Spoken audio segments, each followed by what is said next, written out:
ಸ್ಪಂದನ ವಾಹಿನಿಯ ಸಮಸ್ತ ವೀಕ್ಷಕರಿಗೆ ಕಲಾವಿದ, ಇದು ಕಲಾವಿದರ ಬದುಕಿನ ಕಥೆಯನ್ನ ಅವರಿಂದಲೇ ಕೇಳುವಂತಹ ವಿಶೇಷ ಕಾರ್ಯಕ್ರಮ.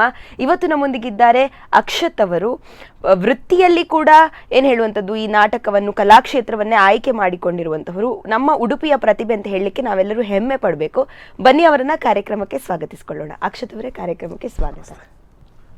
ಸೊ ನಾನು ಹೇಳಿದೆ ಉಡುಪಿಯವರು ಹೆಮ್ಮೆ ಪಡಲೇಬೇಕು ಅಂತ, ಖಂಡಿತವಾಗಿ. ಯಾಕಂತಂದ್ರೆ NSD ಅಂತ ಹೇಳಿ ನ್ಯಾಷನಲ್ ಸ್ಕೂಲ್ ಆಫ್ ಡ್ರಾಮಾಕ್ಕೆ ಎಲ್ಲರೂ ಹೋಗ್ಲಿಕ್ಕೆ ಸಾಧ್ಯ ಇಲ್ಲ. ಸೆಲೆಕ್ಷನ್ ಪ್ರೊಸೆಸ್ ಎಲ್ಲ ತುಂಬಾ ಕಷ್ಟ ಇರ್ತದೆ.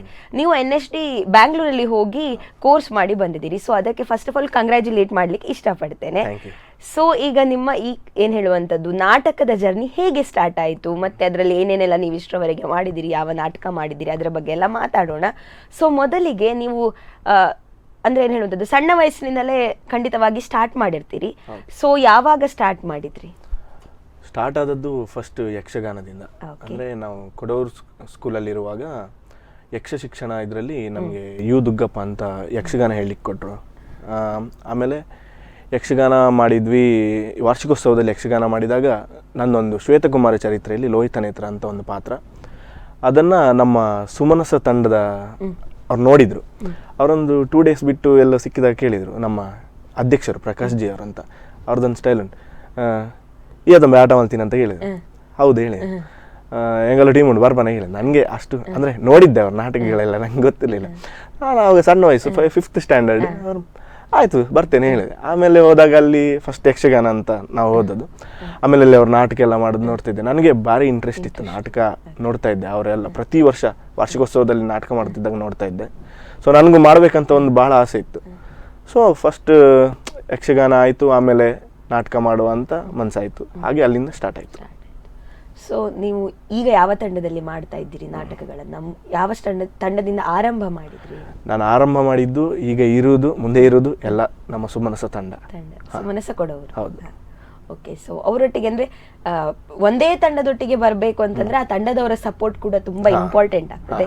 ಸೊ ನಿಮ್ಮ ತಂಡದೊಟ್ಟಿಗೆ ನಿಮ್ಮ ಏನ್ ಹೇಳೋದು, ಅದೊಂದು ಬಾಂಧವ್ಯ ಹೇಗುಂಟು? ಬಾಂಧವ್ಯ ಅಂತ ಹೇಳಿದ್ರೆ ನಾವು ಒಂಥರ ಫ್ಯಾಮಿಲಿ ತರನೇ ಇರೋದು. ಎಲ್ಲರೂ ಒಂದು ಅಣ್ಣ ತಮ್ಮ ಇದ್ದ ಹಾಗೆ ಇರೋದು. ಅವರ ಸಪೋರ್ಟಿಂದಾನೇ ನಾನು ಅಂದರೆ ಇಷ್ಟು ಇಲ್ಲಿವರೆಗೆ ಏನು ಮಾಡಿದ್ದೇನೆ, ಅಥವಾ NSD ಹೋಗಿದ್ದೇನೆ, ಅವರ ಫಿಲ್ಮ್ಸ್ ಇದರಲ್ಲೆಲ್ಲ ಮಾಡ್ತಾ ಇದ್ದೇನೆ ಅಂದರೆ ಅವರ ಸಪೋರ್ಟಿಂದಾಗಿನೇ ನಾನು ಅಷ್ಟೊಂದು ಮಾಡ್ತಾ ಇರೋದು. ನೈಸ್. ಸೊ ಮೊದಲು ಯಾವ ನಾಟಕ ಮಾಡಿದ್ದು ಅಂತ ನೆನಪೇನಾದ್ರು ಇದೆಯಾ? ಫಸ್ಟ್ ನಾಟಕ ಪ್ರತಿಭಾ ಕಾರಂಜಿ ಅಂತ ಬರ್ತಾ ಇತ್ತಲ್ಲ, ಅದರಲ್ಲಿ ಆಟಿಕೆ ಗೊಂಬೆ ಅಂತ ಒಂದು ನಾಟಕ ನಮ್ಮ ಕೊಡವರು ಬಾಲಕೃಷ್ಣ ಕೊಡವರು ಅವರು ಡೈರೆಕ್ಟ್ ಮಾಡಿದ್ದು. ಅದರಲ್ಲಿ ಒಂದು ಪಾತ್ರ ಮಾಡಿದ್ದೆ. ಅಲ್ಲಿಂದ ಸುಮನಸದಲ್ಲಿ ಫಸ್ಟ್ ನಾಟಕ ನಮ್ಮ ಬಾಸುಮ ಕೊಡಗಿಯವರ ಡೈರೆಕ್ಷನಲ್ಲಿ ಜೊತೆಗಿರುವನು ಚಂದಿರ ಅಂತ ನಾಟಕದಲ್ಲಿ, ಅಂದರೆ ನಾವು ಮಕ್ಕಳು ಒಂದು 4 ಜನ, ನಾನು ನನ್ನ ಫ್ರೆಂಡ್ಸ್ ಆಕಾಶ್, ಸಾಗರ್, ಜನಾರ್ದನ್ ಅಂತ ನಾವು 4 ಜನ ಇದ್ವಿ. ನಮಗೆ ಒಂದು ಗ್ರೂಪಲ್ಲೆಲ್ಲ ಕೊಟ್ಬಿಟ್ಟಿದ್ರು, ಅದ್ರಲ್ಲಿ ಸ್ಟಾರ್ಟ್ ಮಾಡಿದ್ದು. ನಮಗೆ ಅಷ್ಟು ಸಣ್ಣ ವಯಸ್ಸಲ್ಲಿ ಫುಲ್ ಮೀಸೆ ಹಾಕಿ ಫುಲ್ ದೊಡ್ಡವರಾಗಿ ಮಾಡಿಬಿಟ್ಟು ಖುಷಿ. ಅವಾಗ ನಾಟಕ ಮಾಡೋದೇ ಖುಷಿ. ಸೊ ಈಗ ನೀವು ಹೇಳಿದ್ರಿ ನಾಟಕ ಸಣ್ಣದ್ರಿಂದ ಮಾಡ್ತಾ ಬಂದಿದ್ರಿ, ಅಂದರೆ 5th standard ಇಂದ ಮಾಡಿದ್ರಿ. ಸೊ ಅಲ್ಲಿ ನಿಮಗೆ ಇವತ್ತು ನೀವು ನಿಂತು ನೋಡುವಾಗ ಅಥವಾ ಫಸ್ಟ್ ನಾಟಕದ ಬಗ್ಗೆ ನೆನಪು ಮಾಡ್ಕೊಳ್ಳುವಾಗ ಎಷ್ಟೊಂದು ಇಂಪ್ರೂವ್ಮೆಂಟ್ಸ್ ಆಗಿದೆ ಅಂತ ಅನ್ನಿಸ್ತದೆ, ಅಥವಾ ಖುಷಿ ಆಗ್ತದೆ? ಒಂದು ಆಬ್ವಿಯಸ್ಲಿ ನಾವು ಒಂದು ಈಗ ಒಳ್ಳೆ ಮಾರ್ಕ್ಸ್ ತಗೊಂಡು ಕೂಡಲೇ ಸಹ ಓದಿದ್ದಕ್ಕೆ ಖುಷಿ ಪಡ್ತೇವೆ. ಸೊ ನೀವು ಇಷ್ಟು ವರ್ಷ ಮಾಡಿಕೊಂಡು ಬಂದಾಗ ಈಗ ಅದರಲ್ಲಿ ಎಲ್ಲರೂ ಗುರುತಿಸುವಾಗ ಎಷ್ಟು ಖುಷಿ ಆಗ್ತದೆ? ತುಂಬ ಖುಷಿ ಆಗ್ತದೆ. ಆವಾಗ ಅಂದರೆ ಐಡಿಯಾ ಇರಲಿಲ್ಲ, ಏನು ಬೇರೆಯವರನ್ನು ನೋಡೋದು ಮಾಡೋದು ಅಷ್ಟೇ. ಆದರೆ ಇಂಟ್ರೆಸ್ಟ್ ತುಂಬಾ ಇತ್ತು ನನಗೆ. ಆ್ಯಕ್ಟಿಂಗ್ ಅಂದರೆ ಭಾಳ ಇಂಟ್ರೆಸ್ಟ್. ಅದರಲ್ಲೂ ಸಿನಿಮಾ ನೋಡೋದು, ನಾಟಕ ನೋಡೋದು, ಅದು ಒಂಥರ ಹುಚ್ಚು. ಅದು ಇವಾಗಲೂ ಸಿನಿಮಾ ನೋಡೋದಂದರೆ ಜಾಸ್ತಿ ವಾರಕ್ಕೊಂದು 2 ಆದರೂ ನೋಡಿದೆ. ಆವಾಗ ಹಾಗೆ ನೋಡ್ತಾ ಇರಬೇಕಾದ್ರೆ ನಮ್ಮ ತಂಡದಲ್ಲಿ MS ಭಟ್ ಅಂತ ದೊಡ್ಡ ಕಲಾವಿದರಿದೆ. MS ಭಟ್, ರಾಜಗೋಪಾಲ್ ಶೇಟ್ ಅವರು ರಿಹರ್ಸಲ್ ಮಾಡುವಾಗ ನಾವು ಫಸ್ಟ್ ಎದುರುಗಡೆ ಹೋಗಿ ಕೂತ್ಕೊಳ್ಳೋದು. ಅಂದರೆ ಅವ್ರನ್ನ ನೋಡೋದು, ಏನು ಮಾಡ್ತಾರೆ, ಹೇಗೆ ಮಾಡ್ತಾರೆ, ಇವ್ರು ಇವಾಗ ಹೇಗೆ ಎಕ್ಸ್ಪ್ರೆಷನ್ಸ್ ಚೇಂಜ್ ಮಾಡ್ತಾರೆ, ಅದನ್ನು ನೋಡ್ತಾ ನೋಡ್ತಾ ಇಲ್ಲ ನನಗೂ ಹಾಗೆ ಮಾಡಬೇಕು. ಆವಾಗ ಸಣ್ಣ ರೋಲ್ ಇತ್ತಲ್ಲ, ನನಗೂ ಇವ್ರ ಥರನೇ ಒಂದು ದೊಡ್ಡ ಪ್ಲೇಸ್ ರೋಲ್ ಮಾಡಬೇಕು ಆಸೆ ಇತ್ತು, ಭಾಳ ಆಸೆ. ಅದಕ್ಕೋಸ್ಕರ ಅದೇ ತಯಾರಿ ಅಂದರೆ ಬರೀ ನೋಡ್ತಾ ಇರೋದು, ಅಬ್ಸರ್ವೇಷನ್ ಮಾಡ್ತಾ ಇದ್ದೆ. ಸೊ ಅಲ್ಲಿಂದ ಮುಂದೆ ಹೋಯ್ತು. ಸೊ ಇಷ್ಟು ಇಯರ್ಸಲ್ಲಿ ನಿಮಗೆ ಇಷ್ಟವಾದಂತಹ ರೋಲ್ ಯಾವ್ದಾದ್ರು? ಅಂದರೆ ಆಬ್ವಿಯಸ್ಲಿ ಎಲ್ಲ ಇಷ್ಟ ಆಗುತ್ತೆ, ಬಟ್ ಇನ್ನೊಮ್ಮೆ ಮಾಡಲಿಕ್ಕೆ ಸಿಕ್ಕಿದ್ರು ಅದನ್ನು ತುಂಬ ಖುಷಿಯಿಂದ ಮಾಡ್ತೇನೆ ಅನ್ನುವಂತಹ ರೋಲ್ ಯಾವುದು? ಇಷ್ಟಪಟ್ಟಂತಹ ರೋಲ್ ಅಂದರೆ ಒಂದು ನಮ್ಮ ದಾರಾಶಿಖೋ ಅಂತ ನಾಟಕ, ಅದರಲ್ಲಿ 2 ಕ್ಯಾರೆಕ್ಟರ್ ಬರ್ತದೆ ನಾನು. ಫಸ್ಟ್ ಹಾಫಲ್ಲಿ ಒಂದು ಕ್ಯಾರೆಕ್ಟರ್, ಸೆಕೆಂಡ್ ಹಾಫಲ್ಲಿ 2 ಆಪೋಸಿಟ್ ಟೈಪ್ ಆಫ್ ಕ್ಯಾರೆಕ್ಟರ್. ಅದು ಫಸ್ಟ್ ಒಂದು ಮುರಾದ್ ಬಕ್ಷ್ ಅಂತ ಕ್ಯಾರೆಕ್ಟರ್, ಲಾಸ್ಟ್ಗೆ ಒಂದು ಗಿಯಾನ್ ಖಾನ್ ಅಂತ. ಅದು ಅಲ್ಲಿಂದ ಒಂಥರ ಟರ್ನಿಂಗ್ ಪಾಯಿಂಟ್ ಅಂತ ಹೇಳ್ಬೋದು ನನ್ನ ಈ ಏನು ರಂಗಭೂಮಿಯ ಬದುಕಿಗೆ. ಅದನ್ನು ನೋಡಿದವರು ಅಕ್ಷತ್ ಮಾಡ್ತಾನೆ ಅಂತ ಅಲ್ಲಿಂದ ಸ್ಟಾರ್ಟ್ ಆಯ್ತು. ಅದು ಇವಾಗಲೂ ಆ ನಾಟಕ ನಮಗೆ ಬಹಳ ಇಷ್ಟವಾದಂಥ ನಾಟಕ. ಮತ್ತೆ ರೀಸೆಂಟಾಗಿ ನಮ್ಮ ದಿವಾಕರ್ ಕಟೀಲ್ ಸರ್ ಅವರನ್ನ ಡೈರೆಕ್ಷನಲ್ಲಿ ಕಾಪ ಅಂತ ಒಂದು ನಾಟಕ ಮಾಡಿದ್ವಿ. ಆ ಕ್ಯಾರೆಕ್ಟರ್ ಕೂಡ ನನಗೆ ತುಂಬ ಇಷ್ಟ. ಸೊ ಇನ್ನೊಮ್ಮೆ ಮಾಡಲಿಕ್ಕೆ ತುಂಬ ಖುಷಿಯಲ್ಲಿ ಮಾಡ್ತೇನೆ. ಸೊ ಈಗ ನೀವೀಗ ನಾಟಕವನ್ನು ಹೊರತುಪಡಿಸಿ ಸೀರಿಯಲ್ಗಳಲ್ಲಿ ಆಗಿರಬಹುದು, ಮೂವಿಗಳಲ್ಲಿ ಆಗಿರ್ಬೋದು, ಅದರಲ್ಲಿ ಕೂಡ ನಟಿಸಿದ್ದೀರಿ. ಹೇಗೆ ಆ ಇಂಡಸ್ಟ್ರಿಗೆ ಹೋದ್ರಿ? ಅಂದರೆ ಆಡಿಷನ್ ಮೂಲಕ ಅಥವಾ ಯಾರಾದರೂ ನಿಮ್ಮ ಆ್ಯಕ್ಟಿಂಗನ್ನು ನೋಡಿ ಗುರುತಿಸಿ ಕಾಲ್ ಮಾಡಿದ್ದ, ಹೇಗೆ? ನಮ್ಮ ಸುಮನ ಸಂಸ್ಥೆಯಲ್ಲೇ ನಾಟಕ ಮಾಡ್ತಾ ಇದ್ದೆ. ಅವಾಗ ನಾನೊಂದು ಫೈನಲ್ ಇಯರ್ ಡಿಗ್ರಿ ಓದ್ತಾ ಇದ್ದೆ. ಅವಾಗ ನಮ್ಮ ಉಡುಪಿಯಲ್ಲಿ ಒಬ್ಬರು ಸಂದೀಪ್ ಅಂತ ಇದ್ದಾರೆ, ಅವರು ತೊಟ್ಟಿಲ್ ಅಂತ ತುಳು ಸಿನಿಮಾಗೆ ಆಡಿಷನ್ಗೆ ಕರ್ಕೊಂಡು ಹೋದರು. ಅಲ್ಲಿ ಆಡಿಷನ್ ಕೊಟ್ಟೆ. ಅಲ್ಲಿ ನಂತರ ಕಾಲ್ ಬಂತು, ಸೆಲೆಕ್ಟ್ ಆದೆ. ಅದರಲ್ಲಿ ನಾನು ಸೆಕೆಂಡ್ ಲೀಡ್ ಕ್ಯಾರೆಕ್ಟರ್ ಮಾಡಿದ್ದೆ. ಆನಂತರ ಅಲ್ಲಿ ಅಸೋಸಿಯೇಟ್ ಆಗಿ ಸಂತೋಷ್ ಶೆಣೆ ಅಂತ ಒಬ್ಬರಿದ್ರು, ಮಂಗಳೂರವರು. ಆನಂತರ ಅವರು ಬೆಂಗಳೂರಲ್ಲಿ ಸೆಟ್ಲ್ ಆಗಿ ಅಲ್ಲಿ ನಮ್ಮ ಕಲರ್ಸ್ ಕನ್ನಡದಲ್ಲಿ ಬರುವಂತಹ ಶಾಂತಂ ಪಾಪಂ ಅಲ್ಲಿ ಅಸಿಸ್ಟೆಂಟ್ ಆಗಿ ವರ್ಕ್ ಮಾಡ್ತಾ ಇದ್ರು. ಅವರು ನನ್ನ ಕಾಂಟ್ಯಾಕ್ಟ್ ಇತ್ತು.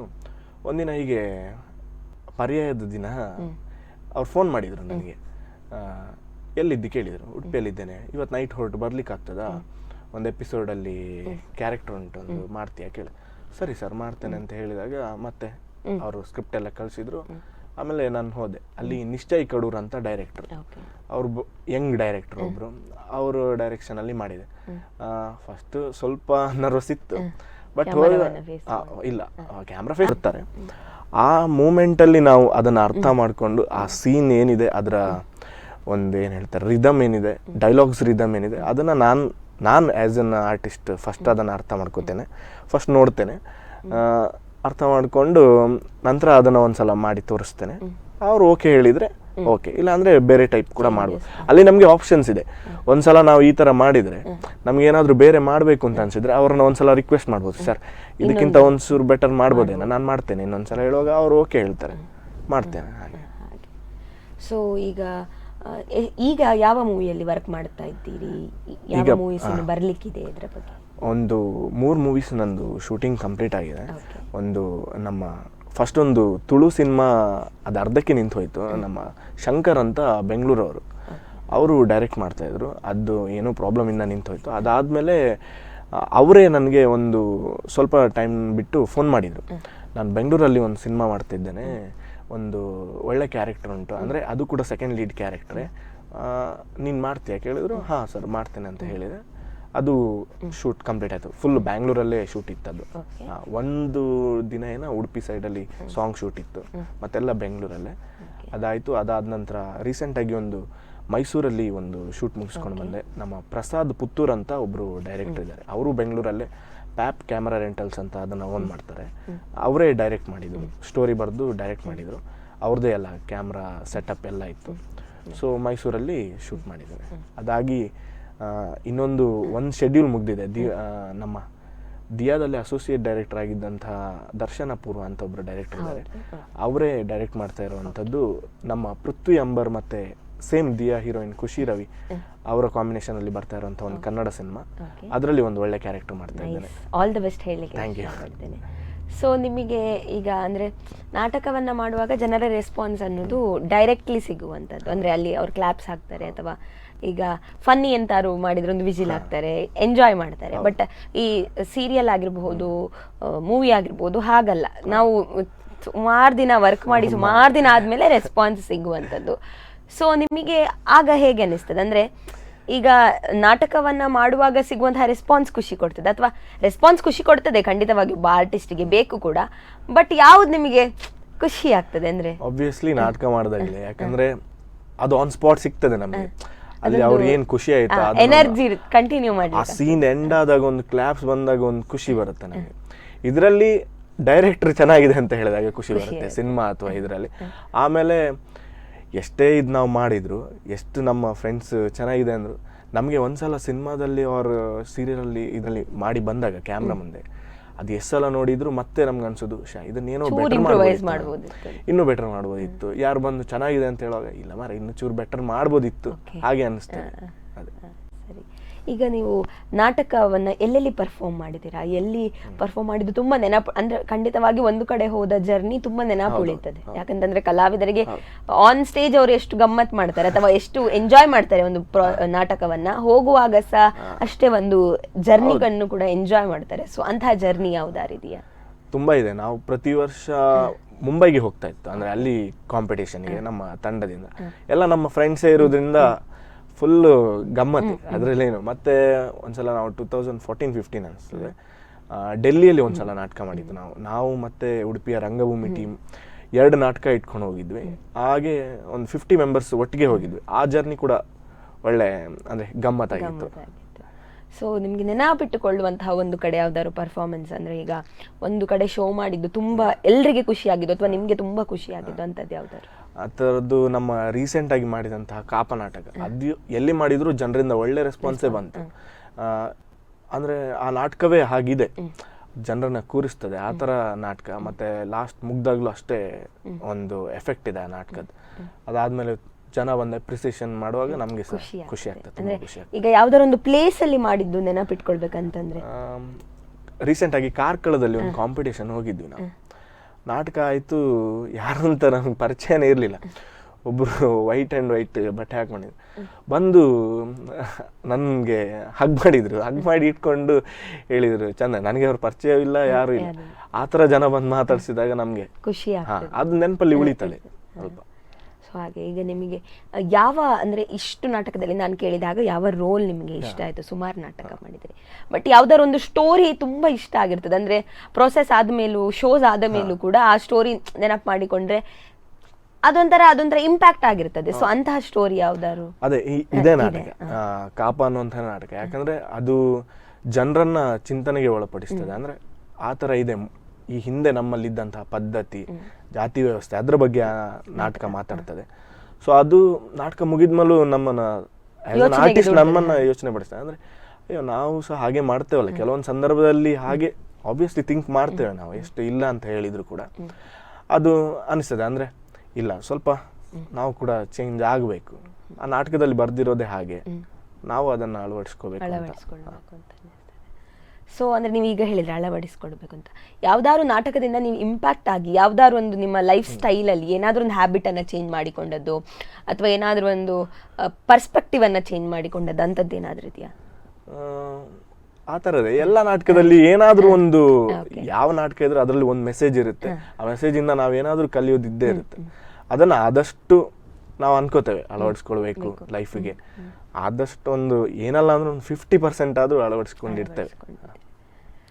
ಸೊ ಈ ನಾಟಕಗಳನ್ನ ಮಾಡ್ತಾ ನಿಮ್ಗೆ ಯಾವತ್ತಾದ್ರೂ ಅನ್ಸಿದ್ಯಾ ನಾನು ಬರಿಬೇಕು, ಅಥವಾ ಏನಾದ್ರೂ ಒಂದು ಸಾಹಿತ್ಯಿಕವಾಗಿ ನಾನೊಂದು ಸ್ವಲ್ಪ ಕೆಲಸ ಮಾಡ್ಬೇಕಂದ್ರೆ ಬರಿಬೇಕು ಅಥವಾ ಹೀಗೆ? ಈಗ ಯಾವ್ದಾದ್ರು ಒಂದು ಕ್ಲೈಮ್ಯಾಕ್ಸ್ ನಿಮ್ಗೆ ಯಾವ್ದಾ ನಾಟಕದ ಅನ್ಸ ಹೀಗೆ ಆಗ್ಬಾರ್ದಿತ್ತು, ಹೀಗೆ ಆಗ್ಬೇಕಿತ್ತು ಅಂತ ಯಾವತ್ತಾದ್ರೂ ಬರೀಲಿಕ್ಕೆ ಅಂತದೇಂತಾದ್ರು ಆಲೋಚನೆಗಳು ಬಂದ? ಹಾಗೆ ಅನ್ಸುದಷ್ಟೇ. ಬರೀಲಿಕ್ಕೆ ನನಗೆ ದೇವರ ಹಣೆ ಬರೋದಿಲ್ಲ. ಬರೆಯುವುದು ಮತ್ತೊಂದು ಬಹಳ ಕಡಿಮೆ, ಅಂದ್ರೆ ಪುಸ್ತಕ ಓದುದು ಬಹಳ ಕಡಿಮೆ. ನಾನು ಅಂದ್ರೆ ಬರೆಯುದು ಮತ್ತೆ ಓದುದು ಸ್ವಲ್ಪ ಕಡಿಮೆ. ಅದಕ್ಕಿಂತ ನೋಡುದು, ಒಂದೊಳ್ಳೆ ನಾಟಕ ಇದ್ರೆ ಹೋಗಿ ನೋಡುದು. ಸಿನಿಮಾ ಜಾಸ್ತಿ ನೋಡ್ತೇನೆ ನಾನು. ಆಲ್ಮೋಸ್ಟ್ ಸ್ವಲ್ಪ ನೋಡಿ ಕಲಿಯುವುದೇ, ಸಿನಿಮಾ ನೋಡಿನೇ ಕಲಿಯೋದು. ವಾರಕ್ಕೊಂದು 3 ಆದ್ರೂ ಏನು ಮೊಬೈಲಲ್ಲಿ ಹಾಕೊಂಡು ಆದ್ರೂ ನೋಡ್ತೇನೆ ನಾನು. ಏನಲ್ಲ ಅಂದ್ರೆ ಒಂದು 2 hours ಮೂವಿನಲ್ಲಿ ನಮಗೆ 1 second ಆದ್ರೂ ಸಿಗ್ತದೆ. ಅದನ್ನ ಏನು ನಮಗೆ ಬೇಕಾದಾಗೆ ಕಲೀಲಿಕ್ಕೆ ಅವ್ರ ಆಕ್ಟಿಂಗ್ ಅಲ್ಲಿ ಏನಾದ್ರೂ ಸಿಗ್ತದೆ ನಮ್ಗೆ. ಅದನ್ನ ನಮ್ಮ ಬಾಡಿ ಲ್ಯಾಂಗ್ವೇಜ್ಗೆ ನಾವು ಅದನ್ನ ಅಳವಡಿಸ್ಕೊಂಡ್ರೆ ನಾವು ನೋಡ್ತೇವೆ, ಓಕೆ ಇದು ಚೆನ್ನಾಗಿ ಬರುತ್ತಾ ಇಲ್ವಾ ಅಂತ. ಅದನ್ನ ನೆಕ್ಸ್ಟ್ ಎಲ್ಲಾದ್ರೂ ಶೂಟ್ ಅವ್ರ ನಾಟಕ ಇದ್ರೆ ನಾವು ಅದನ್ನ ಅಪ್ಲೈ ಮಾಡ್ತೇವೆ, ಸಕ್ಸಸ್ ಆಗುತ್ತೆ. So okay, very nice. ನಿಮಗೆ ಹೇಳಿದ್ರಿ ಮೂವಿಗಳಲ್ಲಿ ತುಂಬಾ ಇಂಪ್ಯಾಕ್ಟ್ ಆಗ್ತದೆ. ಯಾವ ಆರ್ಟಿಸ್ಟ್, ಅಂದ್ರೆ ಯಾವ ಕಲಾವಿದರಿಂದ ನಾನು ಹೀರೋಯಿನ್ ಅಂತ ಹೇಳಲಿಕ್ಕೆ ಇಷ್ಟಪಡ್ತೀನಿ, ಯಾವ ಆರ್ಟಿಸ್ಟ್ ನಿಮ್ಗೆ ತುಂಬಾ ಇಂಪ್ಯಾಕ್ಟ್ ನೀವು ಅವರಿಂದ ತುಂಬಾ ಇಂಪ್ಯಾಕ್ಟ್ ಆದಂತದ್ದು? ಮೊದಲು ತುಂಬಾ ಇದ್ರು, ಅಂದ್ರೆ ಹೀರೋಸ್ ಅಂತ ನಾವು ನೋಡ್ತಾ ಇರ್ತೀವಿ. ನಾವು ಸಿನಿಮಾ ಅಂತ ನೋಡ್ತಿದ್ರೆ ಹೀರೋಸ್ ಅವಾಗೆಲ್ಲ ವಿಷ್ಣುವರ್ಧನ್ ಆತರ ಎಲ್ಲ ಹೀರೋಸ್, ಮೇನ್ ಲೀಡ್ ಅಲ್ಲಿ ಆತರ ಮಾತ್ರ ನೋಡ್ತಾ ಇದ್ದೆ. ಒಂದು ಈ ತರ ನಾನು ಆಕ್ಟಿಂಗ್ ಅಥವಾ ಈ ಫೀಲ್ಡ್ ಅಲ್ಲೇ ಸ್ವಲ್ಪ ತೊಡಗಿಸ್ಕೊಂಡಾಗ ಆಮೇಲೆ ಗೊತ್ತಾಯ್ತು, ಓಕೆ ಆಕ್ಟಿಂಗ್ ಅಂದ್ರೆ ಅದಕ್ಕೊಂದು ಬೇರೆ ಇದಿದೆ. ಅಂತ ಆಕ್ಟರ್ಸ್ ಬೇರೆ ಇರ್ತಾರೆ. ಇವನ್ ನಸೀರುದ್ದೀನ್ ಶಾ ಆಗಿರ್ಬೋದು, ಬಟ್ ನನಗೆ ಜಾಸ್ತಿ ಇಂಪ್ಯಾಕ್ಟ್ ಮಾಡಿದಂಥ ಒಬ್ಬ ನಟ ಅಂತ ಹೇಳಿದರೆ ಮಲಯಾಳಮಲ್ಲಿ ಫಹದ್ ಫಜೀಲ್ ಅಂತ ಒಬ್ಬರಿದ್ದಾರೆ. ನನ್ನ ಮೋಸ್ಟ್ ಫೇವ್ರೆಟ್ ಆ್ಯಕ್ಟರ್. ಎಲ್ಲಿ ಥ್ರೂ ಔಟ್ ಇಂಡಿಯಾ ತಗೊಂಡ್ರು ಕೂಡ ನನ್ನ ಮೋಸ್ಟ್ ಫೇವ್ರೆಟ್ ಆ್ಯಕ್ಟರ್ ಅವರು. ಅಂದರೆ ಆ ಮನುಷ್ಯ ಬರೀ ಕಣ್ಣಲ್ಲೇ ಆ್ಯಕ್ಟ್ ಮಾಡ್ತಾನೆ, ಅದು ನನಗೆ ತುಂಬ ಇಷ್ಟ. ಆಲ್ಮೋಸ್ಟ್ ಎಲ್ಲ ಮೂವೀಸ್ ನೋಡಿದ್ದಾನೆ ಫಹದ್ ಫಜೀಲ್ದು, ನೋಡ್ತಾ ಇರ್ತಾನೆ. ಬಹುಶಃ ಯಾರು ನೋಡಿದ್ರು ಕೂಡ ಅವರವರನ್ನ ಏನ್ ಹೇಳುವಂಥದ್ದು ಹಿಡಿದು ಫುಲ್ ಒಂದು ಕಂಟಿನ್ಯೂ ನೋಡುವ ಹಾಗೆ ಮಾಡ್ತಾರೆ. ಆ ಮನುಷ್ಯ ಯಾವ ಕ್ಯಾರೆಕ್ಟರ್ ಮಾಡಿದ್ರು, ಹಳ್ಳಿದು ಕ್ಯಾರೆಕ್ಟರ್ ಮಾಡಿದ್ರು, ಒಂದು ಲುಂಗಿ ಹಾಕೊಂಡು ಕ್ಯಾರೆಕ್ಟರ್ ಮಾಡಿದ್ರು, ಅದಕ್ಕೆ ಫುಲ್ ಜಸ್ಟಿಸ್ ಕೊಡ್ತಾರೆ. ರೀಸೆಂಟ್ ಆಗಿ ಟ್ರಾನ್ಸ್ ಅಂತ ಒಂದು ಕ್ಯಾರೆಕ್ಟರ್, ಅದರಲ್ಲಿ ಇಂಟರ್ಮಿಷನ್ ನಂತರ ಅವ್ರ ಕ್ಯಾರೆಕ್ಟರ್ ಅಲ್ಟಿಮೇಟ್ ಕ್ಯಾರೆಕ್ಟರ್. ಅದು ನನಗೆ ಆ ಆಕ್ಟರ್ ಅಂದ್ರೆ ತುಂಬಾ ಇಷ್ಟ. ಆಬ್ವಿಯಸ್ಲಿ ಇವಾಗ ಯಾರು ನಮ್ಮ ಯಂಗರ್ ಜನರೇಷನ್ ಅಲ್ಲಿ ಹೋಗಿ ಕೇಳಿದ್ರು ಅದು ಫಹದ್ ಫಜೀಲ್ ಅಂತ ಹೆಸರು ಬಂದೇ ಬರ್ತದೆ. ಅಂದ್ರೆ ಬಹುಶಃ ಈಗಿನ ಜನರೇಷನ್ಸ್ಗೆ ಖಾಲಿ ಒಂದು ಲೀಡ್ ರೋಲ್ ಅಲ್ಲದೆ ಕೂಡ ಮೂವಿಯಲ್ಲಿ ಬೇರೆ ಇದೆ, ಬೇರೆ ಆರ್ಟಿಸ್ಟ್ ಗಳು ಕ್ಯಾರೆಕ್ಟರ್ಸ್ ಗಳು ಇವೆ ಅನ್ನೋದು ಗೊತ್ತಾಗಿದೆ ಅಂತ ಹೇಳಿ. ನನಗೆ ಆಸ್ ಅನ್ ಆರ್ಟಿಸ್ಟ್ ಆ ತರನೇ ಇಷ್ಟ. ಅಂದ್ರೆ ಮೊದಲು ಹೀರೋ ಅಂತ ನೋಡ್ತಿದ್ವಿ ನಾವು, ಬಟ್ ಇವಾಗ ಆಗಲ್ಲ. ಸಣ್ಣ ಕ್ಯಾರೆಕ್ಟರ್ ಇದ್ರು ಅದು ಆ ಸಿನಿಮಾ ಅಥವಾ ಧಾರಾವಾಹಿ ಅಥವಾ ನಮ್ಮ ನಾಟಕಕ್ಕೆ ಎಷ್ಟು ಇಂಪ್ಯಾಕ್ಟ್ ಮಾಡ್ತದೆ, ಅದು ತುಂಬಾ ಇಂಪಾರ್ಟೆಂಟ್. ಎಷ್ಟು ನಮ್ಮ ಮನಸ್ಸಲ್ಲಿ ಉಳಿತದೆ ಅನ್ನೋದು. ಆತರ ಸಣ್ಣ ಕ್ಯಾರೆಕ್ಟರ್ ಅದನ್ನ ಮಾಡ್ಲಿಕ್ಕೆ ಖುಷಿ ಕೊಡುತ್ತೆ ನಮಗೆ. ಇನ್ನಷ್ಟು ಮಾತನಾಡೋಣ, ಆದ್ರೆ ಅದಕ್ಕಿಂತ ಮುಂಚೆ ಒಂದು ಪುಟ್ಟ ವಿರಾಮ. ಸೊ ನೋಡಿದ್ರಲ್ಲ ವೀಕ್ಷಕರೇ, ಅಕ್ಷತ್ ಅವರೊಟ್ಟಿಗೆ ಇನ್ನೂ ಸಾಕಷ್ಟು ಮಾತನಾಡ್ಲಿಕ್ಕಿದೆ, ಆದ್ರೆ ಅದಕ್ಕಿಂತ ಮುಂಚೆ ಕಲಾವಿದ ವಿಶೇಷ ಕಾರ್ಯಕ್ರಮದಲ್ಲಿ ಒಂದು ಪುಟ್ಟ ವಿರಾಮ.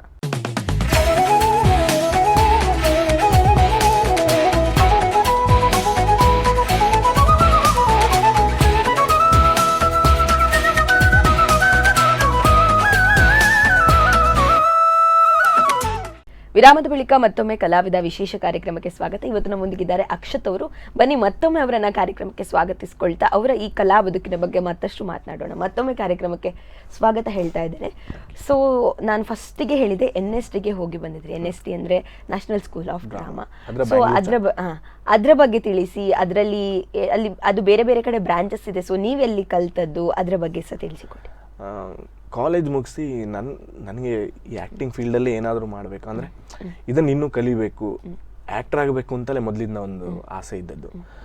ಸೊ ಕಾಲೇಜ್ ಮುಗೀತು, ಏನು ಮಾಡಬೇಕು ಅಂತ ಗೊತ್ತಿರಲಿಲ್ಲ ಒಬ್ವಿಯಸ್ಲಿ. ಆವಾಗ ನಮ್ಮ ಟೀಮಲ್ಲಿ ಪ್ರವೀಣ್ ಅಣ್ಣ ಅಂತ ಇದ್ದಾರೆ, ನಮ್ಮ ಇಡೀ ಸುಮ್ಮನಸದ ಒಂಥರ ಬ್ಯಾಕ್ ಬೋನ್ ಅಂತ ಹೇಳ್ಬೋದು ಅವರನ್ನು. ಅವರು ಹೀಗೆ ಒಂದು ಆ್ಯಡ್ ಏನೋ ನೋಡ್ತಾ ಇರುವಾಗ ನನಗೆ ಹೇಳಿದರು, ಇದು ಬೆಂಗಳೂರಲ್ಲಿ NSD ಅಂತ ಒಂದು ಸೆಂಟರ್ ಉಂಟು, ಹೋಗ್ತೀಯನ ಅಂತ ಕೇಳಿದರು. ನನಗೆ ಆಬ್ವಿಯಸ್ಲಿ ಆ ಬೆಂಗಳೂರು ಅಂತ ಒಂದು ಹೆಸರು ಕೇಳಿ ಬಹಳ ಅದೊಂಥರ ಅಟ್ರಾಕ್ಟಿವ್, ಇದು ಬೆಂಗಳೂರಲ್ಲಿ ಹೋಗಿರ್ಬೇಕು ಸ್ವಲ್ಪ ದಿವಸ ಅಂತ ಭಾರಿ ಆಸೆ ಇತ್ತು ನನಗೆ ಮೊದಲಿಂದ. ಓಕೆ ಇದು ಬೆಂಗಳೂರು ಅಂತ ಹೇಳಿದ್ರಲ್ಲ ಅಂತ, ಸರಿ ಹೋಗ್ತೇನೆ ಅಂತ. ಅವರೇ ಎಲ್ಲ ನಂದು ಆಲ್ಮೋಸ್ಟ್ ಫಾರ್ಮ್ ಎಲ್ಲ ಫಿಲ್ ಮಾಡಿದ್ರಿಂದ ಹಿಡಿದು ಆಲ್ಮೋಸ್ಟ್ ಎಲ್ಲ ಮಾಡಿದ್ದವರೇ. ಈ ಥರ ತಗೊಂಬ, ಇದು ಫೋಟೋಸ್ ತಗೊಂಬ, ಇದು ತಗೊಂಬ, ಅದು ತಗೊಂಬ ಅಂತ ಎಲ್ಲ ಮಾಡಿ ಕೊಟ್ಟದ್ದು ಕೂಡ ಅವರೇ. ಆಮೇಲೆ ಅಲ್ಲಿ ಅರ್ಜಿ ಹಾಕಿದ್ವಿ. ಅರ್ಜಿ ಹಾಕಿ ಸ್ವಲ್ಪ ದಿನ ನಂತರ ಫೋನ್ ಬಂತು, ಹೀಗೆ ಫಸ್ಟ್ ರೌಂಡ್ ಸೆಲೆಕ್ಟ್ ಆಗಿದ್ದೀರಾ, ಬೆಂಗಳೂರಿಗೆ ಬರ್ಬೇಕು ನೀವು, ಬೆಂಗಳೂರಿಗೆ ಬನ್ನಿ, ಇಲ್ಲಿ ರಿಟರ್ನ್ ಇರ್ತದೆ, ಆಮೇಲೆ ನಾವು ಇಂಟರ್ವ್ಯೂ ತಗೋತೇವೆ ನಿಮ್ಮನ್ನು ಅಂತ. ಸರಿ ಅಂತ ಹೌದು. ಫಸ್ಟ್ ಟೈಮ್ ಬೆಂಗಳೂರು ಅಲ್ಲಿವರೆಗೂ ನೋಡಿದ್ದೇ ಇಲ್ಲ ನಾನು. ಮತ್ತೆ ನನ್ನ ಫ್ರೆಂಡ್, ನನ್ನ ಚೈಲ್ಡ್ಹುಡ್ ಫ್ರೆಂಡ್ ನಿಖಿಲ್, ನನ್ನ ಬೆಸ್ಟ್ ಫ್ರೆಂಡ್, ಅವನನ್ನು ಕರ್ಕೊಂಡು ಹೋದ್ವಿ. ನಾವು ಧೈರ್ಯ ಮಾಡ್ಕೊಂಡು ಹೋದದ್ದು, ಬಸ್ಸಲ್ಲಿ ಹೋದ್ವಿ. ಫಸ್ಟ್ ಇಳಿದಾಗ ಬೆಂಗಳೂರು ನೋಡಿ ಫುಲ್ಲು ತಲೆ ಹಾಳಾಗೋಯ್ತು. ಫಸ್ಟ್ ತಲೆ ಹಾಳಾಗೋಯ್ತು, ಏನಿದು ಇಷ್ಟು ಜನ. ಆ ಮೆಜೆಸ್ಟಿಕ್ ನೋಡಿ, ಫಸ್ಟ್ ಮೆಜೆಸ್ಟಿಕಲ್ ಫುಲ್ ಆಯ್ತು. ಅಲ್ಲಿ ಜನ ಅದೆಷ್ಟು ಬಸ್ಸು ರೌಂಡ್ ಎಲ್ಲಿ ತಿರುಗಿದ್ರು, ಎಲ್ಲಿ ಹೋಗಿ ಬರ್ತಾ ಇದ್ದಾವೆ ಅಂತ ಗೊತ್ತಾಗೋದಿಲ್ಲ. ಆಮೇಲೆ ಓಕೆ ಅಂತ ನಾವು ಹೋದ್ವಿ ವಸಂತ್ ನಗರ ಅಂತ, ಅಲ್ಲಿ ಆಡಿಷನ್ ಇದು ರಿಟರ್ನ್ ಇತ್ತು. ಫಸ್ಟ್ ರಿಟರ್ನ್ ಕೊಟ್ಟೆ, ರಿಟರ್ನ್ ಆಯಿತು. ಸ್ವಲ್ಪ ಹೊತ್ತು ನಂತರ ಓಕೆ ಇದು ಇಂಟರ್ವ್ಯೂ ಕರೆದ್ರು. ಇಂಟರ್ವ್ಯೂ ಕರೆದಾಗ ಫುಲ್ ಒಂದು 8 ಜನ ಇದ್ರು ಆ ಪ್ಯಾನಲಲ್ಲಿ. ಆಲ್ಮೋಸ್ಟ್ ಒಂದು 4 ಜನ ಡೆಲ್ಲಿಯಿಂದ, ಹಿಂದಿ ಮತ್ತೆ ಕನ್ನಡದವರು, ನಮ್ಮ ಬಸವಲಿಂಗಯ್ಯ ಸರ್ ಅವರೆಲ್ಲ. ಹೋಗಿ ನಿಂತಿದ್ದಾನೆ ಫುಲ್. ಅವರು ಹಿಂದಿಯವರನ್ನು ಚಲಿಯೇ ದಿಖಾಯಿಯೇ ಅಪ್ನ ಆ್ಯಕ್ಟಿಂಗ್ ಅಂತ ಹೇಳಿದ್ರು. ನನಗೆ ಒಳಗಡೆ ಹಬ್ಬ ಏನು ಈ ಥರ ಮಾತಾಡ್ತಾರೆ ಅಂತ ಆಯಿತು. ಆಮೇಲೆ ಸರಿ ಓಕೆ ಅಂತೇಳಿ ನಾನು ಅದೇ ದಾರಾಶಿಕು ಅಂತ ನಾಟಕ ಹೇಳಿರಲ್ಲ, ಅದರದ್ದೊಂದು ಗಿಯಾನ್ ಖಾನ್ ಅಂತ ಕ್ಯಾರೆಕ್ಟರ್, ಅದನ್ನು ಮಾಡಿದೆ. ಅದು ಅವ್ರಿಗೆ ಭಾಳ ಇಷ್ಟ ಆಯಿತು. ಹೌದಾ ಅಂತ ಮತ್ತೆ ಫಾರ್ಮ್ ನೋಡಿದ್ರು, ಯಕ್ಷಗಾನ ಎಲ್ಲ ಬರ್ತದ ನಿಮಗೆ ಅಂತ ಕೇಳಿದರು. ಹೌದು ಹೀಗೆ ಕಲ್ತಿದ್ದೆ, ಮಾಡಿ ತೋರಿಸು ಅಂತೇಳಿ. ಆಮೇಲೆ ನಾನೇ ಸಾಂಗ್ ಹಾಡಿಕೊಂಡು ಮಾಡಿ ತೋರಿಸಿದೆ. ಅದು ಓಕೆ ಅಂತ ಆಯಿತು. ಅದಾಗಿ ಮತ್ತೆ ಒಂದಷ್ಟು ಡೈಲಾಗ್ಸ್ ಹೇಳಿದೆ. ಅಲ್ಲಿ ಮತ್ತೆ ಅವರು ಶುರು ಮಾಡಿದ್ರು cross question, full cross question. ನಾನು ಏನು ಹೇಳಿದ್ರು ಅದಕ್ಕೆ ಉಲ್ಟಾ ಮಾತಾಡ್ತಾರೆ, ಅದು ಸರಿ ಇರಲಿ ತಪ್ಪಿರಲಿ. ಅವರು ಇವಾಗ ಅದನ್ನ ಹೀಗೆ ಅದು ಹೇಗೆ ಅಲ್ಲಿರೋರಿಗೆ ಅವ್ರಿಗೆ ಹೇಗೆ ಕೇಳಿಸ್ತಿದೆ ಅದು, ನೀನು ಗಟ್ಟಿ ಮಾತಾಡ್ಬೇಕಲ್ಲ ಹಾಗೆ ಮತ್ತೆ ಅದನ್ನ ಹೇಳಿದ್ರೆ ಗಟ್ಟಿ ಮಾತಾಡಿದ್ರೆ ಅದು ಯಾಕೆ ಅಷ್ಟು ಮಾತಾಡ್ತಿ ಹಾಗೆ ಅವ್ರಿಗೆ ಒಟ್ಟು ನಮ್ಮನ್ನ ಕನ್ಫ್ಯೂಸ್ ಮಾಡಬೇಕು ಇವನು ಹೇಗೆ ಆನ್ಸರ್ ಕೊಡ್ತಾನೆ ಅಂತ. ಬಟ್ ನಾನು ಆಲ್ಮೋಸ್ಟ್ ಆರಾಮಾಗಿ ಆನ್ಸರ್ ಮಾಡಿದೆ. ಆಮೇಲೆ ಮತ್ತೆ ಪುನಃ ಸಾಂಗ್ ಹೇಳಲಿಕ್ಕೆ ಹೇಳಿದ್ರು, ಒಂದು ಅರ್ಧ ಗಂಟೆ ಫುಲ್ ರುಬ್ತಾರ ಅಂತ ಹೇಳ್ತಾರಲ್ಲ ಆ ಥರ ಆಯ್ತು. ಅದಾಯ್ತು. ಆಮೇಲೆ ವಾಪಸ್ ಬಂದೆ. ಬಟ್ ನನಗೆ ಆಲ್ಮೋಸ್ಟ್ ಅಲ್ಲೇ ರಿಸಲ್ಟ್ ಗೊತ್ತಾಯ್ತು, ಅಂದ್ರೆ ಓಕೆ ಇದು ಆಗ್ತದೆ ಅಂತ ಗೊತ್ತಾಗಿತ್ತು, ಫುಲ್ ಕಾನ್ಫಿಡೆನ್ಸ್ ಇತ್ತು. ಅಂದ್ರೆ ಅಷ್ಟು ಒಳ್ಳೆ ಮಾತಾಡಿದ್ರು. ನಂತರ ನನ್ನ ಹತ್ರ ಅವರು ಒಂದು 5-10 ನಿಮಿಷ ಒಳ್ಳೆ ಮಾತಾಡಿದ್ರು. ಎಲ್ಲರೂ ಮುಗ್ದ್ಮೇಲೆ ಅಂದ್ರೆ ಮುಗಿಯುವಾಗ ಒಂದು 5 ಮಿನಿಟ್ಸ್ ಇರುತ್ತಲ್ಲ, ಎಲ್ಲ ಮಾಡಿ ಆದ್ಮೇಲೆ ಒಂದು ಮಾತಾಡ್ತಾರಲ್ಲ, ಅವಾಗ ಒಂದು ನನಗೆ ಒಳ್ಳೆ ಕಾನ್ಫಿಡೆನ್ಸ್ ಬಂತು. ಅದಾಗಿ ಮತ್ತೆ ಬಂದೆ. ಮತ್ತೆ ಫೋನ್ ಮಾಡಿದ್ರು, ಹೀಗೆ ಬರ್ಬೇಕು ನೀವು ಬೆಂಗಳೂರಿಗೆ ಅಂತ. ಆಯ್ತು ಅಂತ ಫಸ್ಟ್ ಅಮ್ಮನಿಗೆ ಹೇಳಿದೆ. ಅಮ್ಮ ಗೊತ್ತುಂಟಲ್ಲ, ಅವ್ರನ್ನ ಬಿಟ್ಟು ಓದೋದಿರ್ಲಿಲ್ಲ. ಅವರದ್ದು ಶುರು ಆಯ್ತು ಅಳ್ಳಿಕ್ಕೆ ಎಲ್ಲ, ಮನೆ ಒಬ್ರೆ ಅಳ್ಳಿಕ್ಕೆ ಎಲ್ಲ ಶುರು ಆಯ್ತು. ಅಲ್ಲಿ ಫುಲ್ ಸಮಾಧಾನ ಮಾಡಿ ಹೋದದ್ದು. ಈಗ ಹೇಗೆ ಖುಷಿ ಪಡ್ತಾರೆ ಅವರು? ಅಷ್ಟೇ, ಆ ಒಂದು ಮೂಮೆಂಟಿಗೆ ಅಷ್ಟೇ. ಅವರಿಗೆ ಖುಷಿಯೇ, ನಾನು ಎಂತ ಮಾಡಿದ್ರು ಖುಷಿಯೇ ಅವರಿಗೆ, ಆತರ. ಸೊ ಈಗ ಅದು 1 ವರ್ಷದ ಕೋರ್ಸ್ ಅನ್ನೋದು. ಸೊ 1 ವರ್ಷ ಹೇಗಿತ್ತು, ಅದ್ರಲ್ಲಿ ಏನೆಲ್ಲ ಪ್ರೊಸೆಸ್ ಇತ್ತು, ಯಾವ್ದ್ರ ಬಗ್ಗೆ ಎಲ್ಲ ನೀವು ಹೆಚ್ಚಿನದ್ರ ಕಲ್ತ್ರಿ ಅಂತ? ಒಂಥರ ಲೈಫ್ ಚೇಂಜಿಂಗ್ ಎಕ್ಸ್ಪೀರಿಯನ್ಸ್ ಅಂತ ಹೇಳ್ತೇವಲ್ಲ, ಅದಾದದ್ದು ನನಗೆ ಅಲ್ಲೇ ಬೆಂಗಳೂರಲ್ಲಿ ಒಳ್ಳೆ ನಮ್ಮ ಬ್ಯಾಚಿಗಂತೂ ಒಳ್ಳೆ ಟೀಚರ್ಸ್ ಬಂದಿದ್ರು ಥ್ರೂ ಔಟ್ ಇಂಡಿಯಾದಿಂದ. ಮುಂಬೈಯಿಂದ ಒಬ್ಬರು ನಿವೇದಿತಾ ಭಾರ್ಗವ್ ಅಂತ, ತಮಿಳ್ನಾಡಿಂದ ಪ್ರಸನ್ನ ರಾಮಸ್ವಾಮಿ ಅಂತ, ನಮ್ಮ ಇರ್ಫಾನ್ ಖಾನ್ ಅವರಿಗೆ ಟೀಚ್ ಮಾಡಿದಂತಹ ಪ್ರಸನ್ನ ಹೆಗ್ಗೋಡ್ ಅವರು ಒಂದು 15 ದಿವಸ ಕ್ಲಾಸ್ ತಗೊಂಡ್ರು ನಮಗೆ. ಆ ಕ್ಲಾಸ್ ಮರಿಲಿಕ್ಕೆ ಚಾನ್ಸ್ ಇಲ್ಲ, ಆ ಥರ ಕ್ಲಾಸಸ್ ಅವ್ರದ್ದು. ಫುಲ್ ಬೈದ್ ಹಾಕ್ತಾರೆ ಒಬ್ಬೊಬ್ರನ್ನ, ಆದ್ರೆ ಅಷ್ಟೇ ಅವ್ರಿಗೆ ಗೊತ್ತಿರ್ತದೆ ಹೀಗೆ ಮಾಡಬೇಕು, ಇದೇ ಪ್ರಾಸೆಸ್ ಅಂತ ಒಂದು ಇರುತ್ತೆ. ಆಕ್ಟಿಂಗ್ ಅಂತ ಹೇಳಿದ್ರೆ ಸುಮ್ನೆ ಯಾವ್ದನ್ನು ಸುಮ್ನೆ ಮಾಡೋ ಹಾಗಿಲ್ಲ. ಕೈ ಎತ್ತಿದ್ರು ನೀನ್ ಯಾಕೆ ಎತ್ತತೀಯ, ಅದಕ್ಕೆ ರೀಸನ್ ಇರ್ಬೇಕು. ಎತ್ತಬೇಡ, ಅದು ಅಗತ್ಯನೇ ಇಲ್ಲ. ನಿನ್ ಬಾಯಿ ಇದೆ ಅಲ್ವಾ, ಅದ್ರಲ್ಲಿ ಮಾತಾಡು, ಅದ್ರಲ್ಲಿ ಕನ್ವೆ ಮಾಡು. ಮುಖ ಇದೆ, ನಿನ್ನ ಐಬಾಲ್ಸ್ ಇದೆ, ಅದರಿಂದ ಕನ್ವೆ ಮಾಡು. ಅವ್ರದ್ದು ಆ ಥರ ಮೈಮ್ ಒಬ್ರು ವಾಲ್ಟರ್ ಡಿಸೋಜಾ ಅಂತ ಅವ್ರು ಮೈಮ್ ಮಾಡಿದ್ರು. ಆಮೇಲೆ ಮಾರೀಚನ ಬಂಧುಗಳು ಅಂತ ಒಂದು ನಾಟಕ ತಗೊಂಡ್ರು, ಅದರಲ್ಲಿ ನಂದು ಲೀಡ್ ಕ್ಯಾರೆಕ್ಟರ್ ಇತ್ತು, ಮಾರೀಚ ಅಂತಾನೆ ಕ್ಯಾರೆಕ್ಟರ್. ಅದಾದ್ಮೇಲೆ ಚಿದಂಬರ ಜಂಬೆ ಸರ್ ಅವ್ರದ್ದು ಸೀತಾ ಸ್ವಯಂವರ ನಾಟಕ, ಅದರಲ್ಲಿ ರಾಮನ್ ಕ್ಯಾರೆಕ್ಟರ್. ಅದಾಗಿ ಪ್ರಸನ್ನ ರಾಮಸ್ವಾಮಿ ಅವ್ರದ್ದು ವರ್ತಮಾನ ಚರಿತ್ರೆ ಅಂತ, ಅದರಲ್ಲೂ ಲೀಡ್ ಕ್ಯಾರೆಕ್ಟರ್ ನಂದು. ಮತ್ತೆ ನಮ್ಮ ನಿರ್ದೇಶಕರು ಬಸವಲಿಂಗಯ್ಯ ಸರ್, ನಮಗೆ ಫುಲ್ ಪ್ರೋತ್ಸಾಹ ಕೊಟ್ಟದಂದ್ರೆ ನಮ್ಮ ಬಸವಲಿಂಗಯ್ಯ ಸರ್. ಏನೇ ಮಾಡಿದ್ರು ಕೂಡ ನಮ್ಗೊಂದು ಕಾನ್ಫಿಡೆನ್ಸ್ ಅಂದ್ರೆ ಬಸವಲಿಂಗಯ್ಯ ಸರ್ ಹತ್ರ ನಾವು ಆರಾಮಾಗಿ ಮಾತಾಡ್ಬೋದು. ನಮ್ಗೆ ಇವಾಗ ಏನಾದ್ರೂ ಸಮಸ್ಯೆ ಇದೆ, ಊಟದ ಸಮಸ್ಯೆ ಅಥವಾ ಏನಾದ್ರೂ ಇದ್ರೆ, ಇವಾಗ ಅವರೊಂದು ಪ್ರಿನ್ಸಿಪಲ್, ಅವ್ರ ಹತ್ರ ಹೆದರ್ಬೇಕು ಅನ್ನೋದು ಏನೂ ಇಲ್ಲ. ಸರ್ ಹತ್ರ ಡೈರೆಕ್ಟ್ ಹೋಗಿ ಸರ್ ಹೀಗೀಗೆ ನಮ್ಗೆ ಈಗ ಸಮಸ್ಯೆ ಆಗ್ತಾ ಉಂಟಂತ ಹೇಳಿದ್ರೆ 2 ಸೆಕೆಂಡ್ ಬೇಕಾದ್ರೆ ಅವರು ಬೈತಾರೆ. ಬಟ್ 2 ಸೆಕೆಂಡ್ ಬಿಟ್ಟು ಅವ್ರು ಸಪೋರ್ಟ್ ಮಾಡೋದು ಸ್ಟೂಡೆಂಟಿಗೆನೆ. ಎಷ್ಟು ದೊಡ್ಡವ್ರು ಎದುರುಗಡೆ ಇರ್ಲಿ, ಅವ್ರವ್ರ ಸ್ಟೂಡೆಂಟನ್ನ ಬಿಟ್ಟು ಕೊಟ್ಟದ್ ನಾನು ನೋಡೇ ಇಲ್ಲ. ಆತರ ಅಷ್ಟು ಒಳ್ಳೆ ಸರ್. ಆತರ ಇದ್ರೆ ಮನೆಯಿಂದ ಹೊರಗಿರುವವರಿಗೆ ಒಂದು ಏನ್ ಹೇಳುವಂತದ್ದು, ಒಂದು ಸೆಕ್ಯೂರ್ ಫೀಲ್ ಇರ್ತದೆ. ಫುಲ್ ಸೆಕ್ಯೂರ್ ಫೀಲ್ ಅವ್ರಿದ್ರೆ. ಹಾಗೆ ಮತ್ತೆ ನಿವೇದಿತಾ ಭಾರ್ಗವ ಅವ್ರದ್ದು ಆಕ್ಟಿಂಗ್ ಕ್ಲಾಸ್ ಫುಲ್. ನಮ್ಮ ಬ್ಯಾಚ್ಗಂತೂ ಒಳ್ಳೊಳ್ಳೆ ಫುಲ್ ಟಾಪ್ ಟೀಚರ್ಸೇ ಬಂದಿದ್ದು ಅವರು, ಫುಲ್ ಕಂಪೇರ್ ಮಾಡಿದ್ರೆ. ಸೊ ಅಲ್ಲಿ ಕಲ್ತದ್ದು ಅದೊಂಥರ ಲೈಫ್ ಚೇಂಜಿಂಗ್. ಅಂದ್ರೆ ನಾವು ಏನೋ ಒಂದು ಆಕ್ಟಿಂಗ್ ಬಗ್ಗೆ ಏನೋ ಒಂದು ಅನ್ಕೊಂಡಿದ್ದೆ, ಅಂದ್ರೆ ಇಷ್ಟೇ ಅಂತ ಅಲ್ಲ. ಅಲ್ಲಿ ಹೋದಾಗ್ಲೇ ಗೊತ್ತಾಗಿದ್ದು, ಓಕೆ ಇದು ಅಲ್ಲ ಆಕ್ಟಿಂಗ್, ಇದರಲ್ಲಿ ತುಂಬಾ ಇದೆ. ಈ ಮೈನ್ಯೂಟ್ ಡೀಟೇಲ್ಸ್ ಅನ್ನ ವರ್ಕ್ ಮಾಡೋದು, ಅದು ಒಬ್ಬ ಆಕ್ಟರ್ಗೆ ತುಂಬಾ ಚಾಲೆಂಜ್. ಅದನ್ನ ಅಲ್ಲಿ ಹೇಳ್ಕೊಟ್ರು. ಅಂದ್ರೆ ಹೇಳ್ಕೊಟ್ಟು ಅನ್ನೋದಕ್ಕಿಂತ ಅವರು ನಮಗೆ ಅದನ್ನ ಹೇಳ್ತಾ ಇದ್ರು. ನಾವು ಅದರಲ್ಲಿ ಅಂದ್ರೆ ನಮ್ಮ ಬಾಡಿ ಲ್ಯಾಂಗ್ವೇಜ್ಗೆ ಎಷ್ಟು ಬೇಕು ಅದನ್ನ ನಾವು ಇಟ್ಕೋತಾ ಇದ್ವಿ ಅದನ್ನ. ಸೊ ಹಾಗೆ, ಸೊ ಆ ಎಕ್ಸ್ಪೀರಿಯನ್ಸ್ ಅನ್ನುವಂಥದ್ದು ಬಹುಶಃ ಎಷ್ಟು ವರ್ಷಗಳ ನಂತರ ಯಾರು ಕೇಳಿದ್ರು ಅದೊಂದು ಒಂದು ಚಂದ ಹೇಳಿ ಒಂದು ಕತೆ ಹೇಳುವ ಹಾಗೆ. ಮತ್ತೆ ನಮ್ಮ ರೂಮಲ್ಲಿ ನಾವು ಟೋಟಲ್ 5 ಜನ ಇದ್ವಿ. ನಮ್ಮ ಗುಲ್ಬರ್ಗದಿಂದ ಒಬ್ರು ನಾಗರಾಜ್ ಅಂತ, ಮಹಾಂತೇಶ್ ಅಂತ ರಾಯಚೂರಿಂದ, ಸುಧಾನು ಅಂತ ಬೆಂಗಳೂರು, ಮತ್ತೆ ಸಂತೋಷ್ ಅಂತ ಬೆಂಗಳೂರು, ಇನ್ನೊಬ್ರು ವಿನಯ್ ಅಂತ ಕುಣಿಗಲ್ ಅವರು.